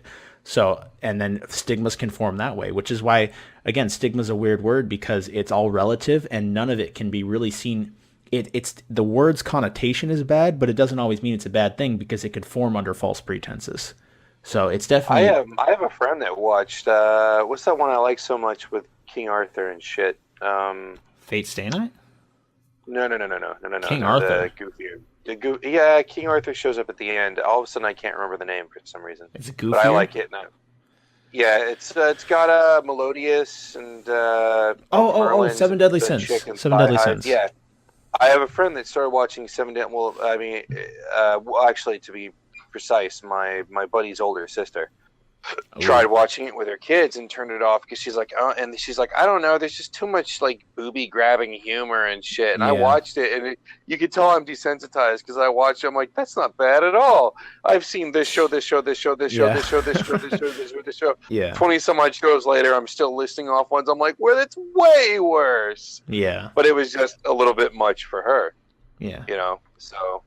It's everything. It does depend a lot on entirely on the consumer. And I have a lot of friends across the United States, in most of the states, and for the most part, as far as I understand it, the culture surrounding anime is fairly hospitable in terms of it's not bad anymore. It really isn't, which I think is good. But that doesn't mean that it's anywhere where, like, I don't think we're going to be seeing, say an anime film getting a wide release in theaters. Like when it does show up, it shows up in like 10 theaters in the state. That kind of situation. Like when they did I saw Ghost in the Shell Innocence at Universal City Walks in Orlando, because anytime there's a major anime release, they usually show it there. They'll also do it sometimes at the Enzion and a few other places. But it still hasn't quite gotten to the point where it's super huge. But you have people like Quentin Tarantino now that kind of push it. And there's a lot of artists out there. And even if you look at even if you look at our pop culture, you can see huge inspirations from older material that came out of Japan, such as you see a lot of inspiration for Ghost in the Shell in The Matrix and things along those lines. So even if it's not something that the huge populace generally accepts, a lot of the ideas that we find as a whole cool and interesting and fun came from stuff that came out of Japan and is considered anime. Yeah. So the Wachowskis are anime nerds, dude. Yeah. So again, I do 100% agree with you that it has become so much better than it used to be. It's nowhere near as niche as it was before, and it's generally much more widely accepted because also as we have a stigma of bad things coming, there's also a lot of reinforcement for the good shows that we see and that become so popular, like Boku no Hero, Attack on Titan, which was huge, One Punch Man, all these shows that are just really good, either fun watches or well-written shows become so popular, and then they're presented to people that have never seen anime before, and they're like, wow, this is pretty cool, and then they get into it, and they start finding more and more that's good, and then they slowly learn the fact that, man, I gotta weed through a lot of shit, but there are some genuinely really interesting and fun things to watch, and one of the reasons just finally to kind of wrap this up, one of the final reasons that I really enjoy anime so much is I feel that things done in the way that animation is done, where it's all drawn or done through computer, I think it does a very good job of immersing the person when things of the insane are happening. Because, like, say if you're watching a lower budget TV show or something, and there's effects going on that you can kind of blatantly tell or add it on, it kind of pulls you out of immersion. When it comes to anime, as long as they're not doing CG, which can be tastefully done, a lot of the times, no matter how insane that's whatever's going on is happening, your immersion is not really removed because everything's happening in the same medium. You're not being, say, it's not, it's weird. I don't know why. I'm also a huge fan of animation in general. Like, I really like when things are well animated and art is very well done, which is why the Miyazaki films and the Ghibli films are so fucking poignant to me. I love them so much because they really hit really hard on those two drums. And but I feel that everything being done in the same medium, it does a very good job to immerse you even when shit's hitting the fan and it's just crazy. Like, you have, like, Attack on Titan, it would be so difficult to do that in a live action sense where it doesn't feel weird because of just the scale that they present, and everything is done in the medium of a cartoon. I don't know. It's weird, and I don't know if anyone else has that feeling, but that's something that I like a lot about anime. And also, the Japanese are very fucking creative. We've seen that a lot when it comes to the way they tell stories, and just some of the things they think up are insane. And but then again, they also like to fucking do cookie cutter shit, which is why we have to weed through a bunch of shows. So those are my thoughts. What about you, Shawn? You got any final words? We just pretty well with you. I think we came to a good. And also, I want to make a point so that Sam knows that just because I don't think that it's as topical today as it used to be doesn't mean that I don't think it's topical. I still think it was a good idea. It's a fantastic question. Thank you, Sam's Sam. idea is duck. That's not it at all. Yeah. No, we really appreciate you. I'm glad it's changed. When I used to watch it, when you tell people, "Oh, do you like this show?" they think you were some sort of fucking creep. Yeah. We really appreciate the questions that you do ask, Sam. And hey, it actually got into a main topic. I think this is the first time. Hell yeah. So, and for you guys tuning in, if you're still here, because I know not everyone, this is a gaming podcast, so we don't do anime discussions all the time, but not everyone's into that sort of thing. It's a geek podcast. So if you guys want, feel free. You could send us questions in multiple ways, either through our email. All this will be in the description of either the podcast episode or the YouTube channel. You'll see all this information down below. You can send it to our email, Twitter, Discord. There's multiple ways to connect with us and contact us with your question, and we'd love to have them on the podcast so we can talk about this more often. And just, if you guys want us to answer any sort of question that you have, feel free to do through those means. We'd love to hear from you guys. Even if you have a question, you can leave in the comments below. We get nowhere near enough comments where I'd have to sift through anything. So feel free to whatever you have to ask us that you want to talk to us about. This is a very good discussion. Thank you for humoring me, Shawn. Oh, goodness gracious. And Caitlyn was here too. Say hi, Caitlyn. Sup? Sup, bitch. So, do you have any thoughts at all, Caitlyn, on this topic? Not at all? Not really. No, that's fine. Again, me and Shawn are more of the veteran, I'd say. Wow. Hey, there's nothing wrong with that. There's nothing wrong with that. I ain't got nothing against that. We had a nice skit we did. We had a good old discussion. I'm trying to think about what I'm gonna do for the thumbnail for this fucking podcast. Like what kind of graphic I'll make. It's probably gonna be a naked anime girl, and then I'm gonna censor out her boobs. Dude, that's clickbait as shit, dude. I wonder if we could get any. We might get some decent clicks on that. And I'll put like hashtag anime, hashtag hentai, hashtag weeb, hashtag boobs question mark. We might get some good clicks on that. So yeah. So again, this was episode 27 of the Thought Patrol podcast. I was joined by Caitlyn. Have a great week, y'all. And Shawn on the other line of Discord, being his beautiful ass self. Whoop whoop. Yes, and we are happy to bring you guys this podcast every week. Feel free to check out our YouTube channel for more content from us. Feel free to subscribe if you want to see or hear more from us weekly. And I would love to hear from any one of you. Not every one of you, but any one of you. I know I'm sounding desperate now. But hey. That's because he is desperate, folks. I am desperate. I'm always desperate. I told you already, I'm a lonely person. Send me a picture of a cat doing a backflip. I don't give a fuck. As long as I hear from you guys. I'm also trying to kind of store for time because I need to look up 50 useless facts. Oh, well, hugs and kisses and all your pink cards. Alright, No, don't. You're Here, fucking me over. Here, I have a story to tell. Story? Go ahead, Callan. Alright, so the other day I was working. Mm-hmm. Alright. Good story. Good story. I'm not done, fucker.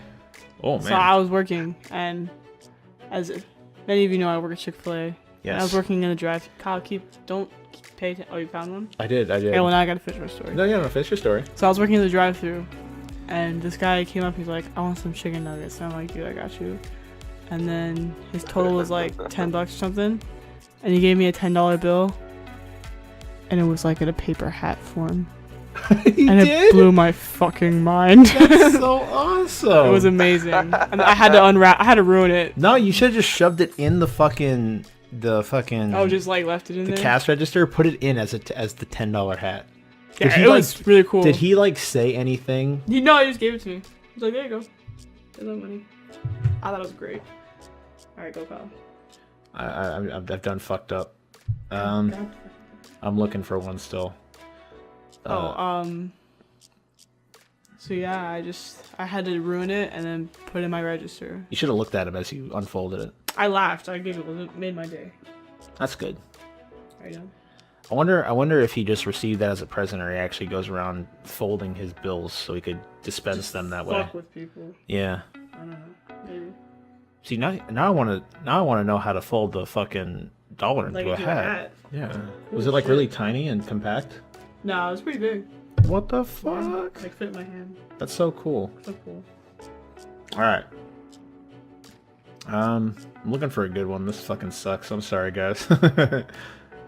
Okay, here we go. You guys might have heard this one, but again, finally, thank you all for tuning in. We love every single one of you, and we appreciate you guys for listening in every week. Everyone else gave out their outro, so it's my turn. So before we go, I will leave you all with a thought. On average, Americans eat 18 acres of pizza every day.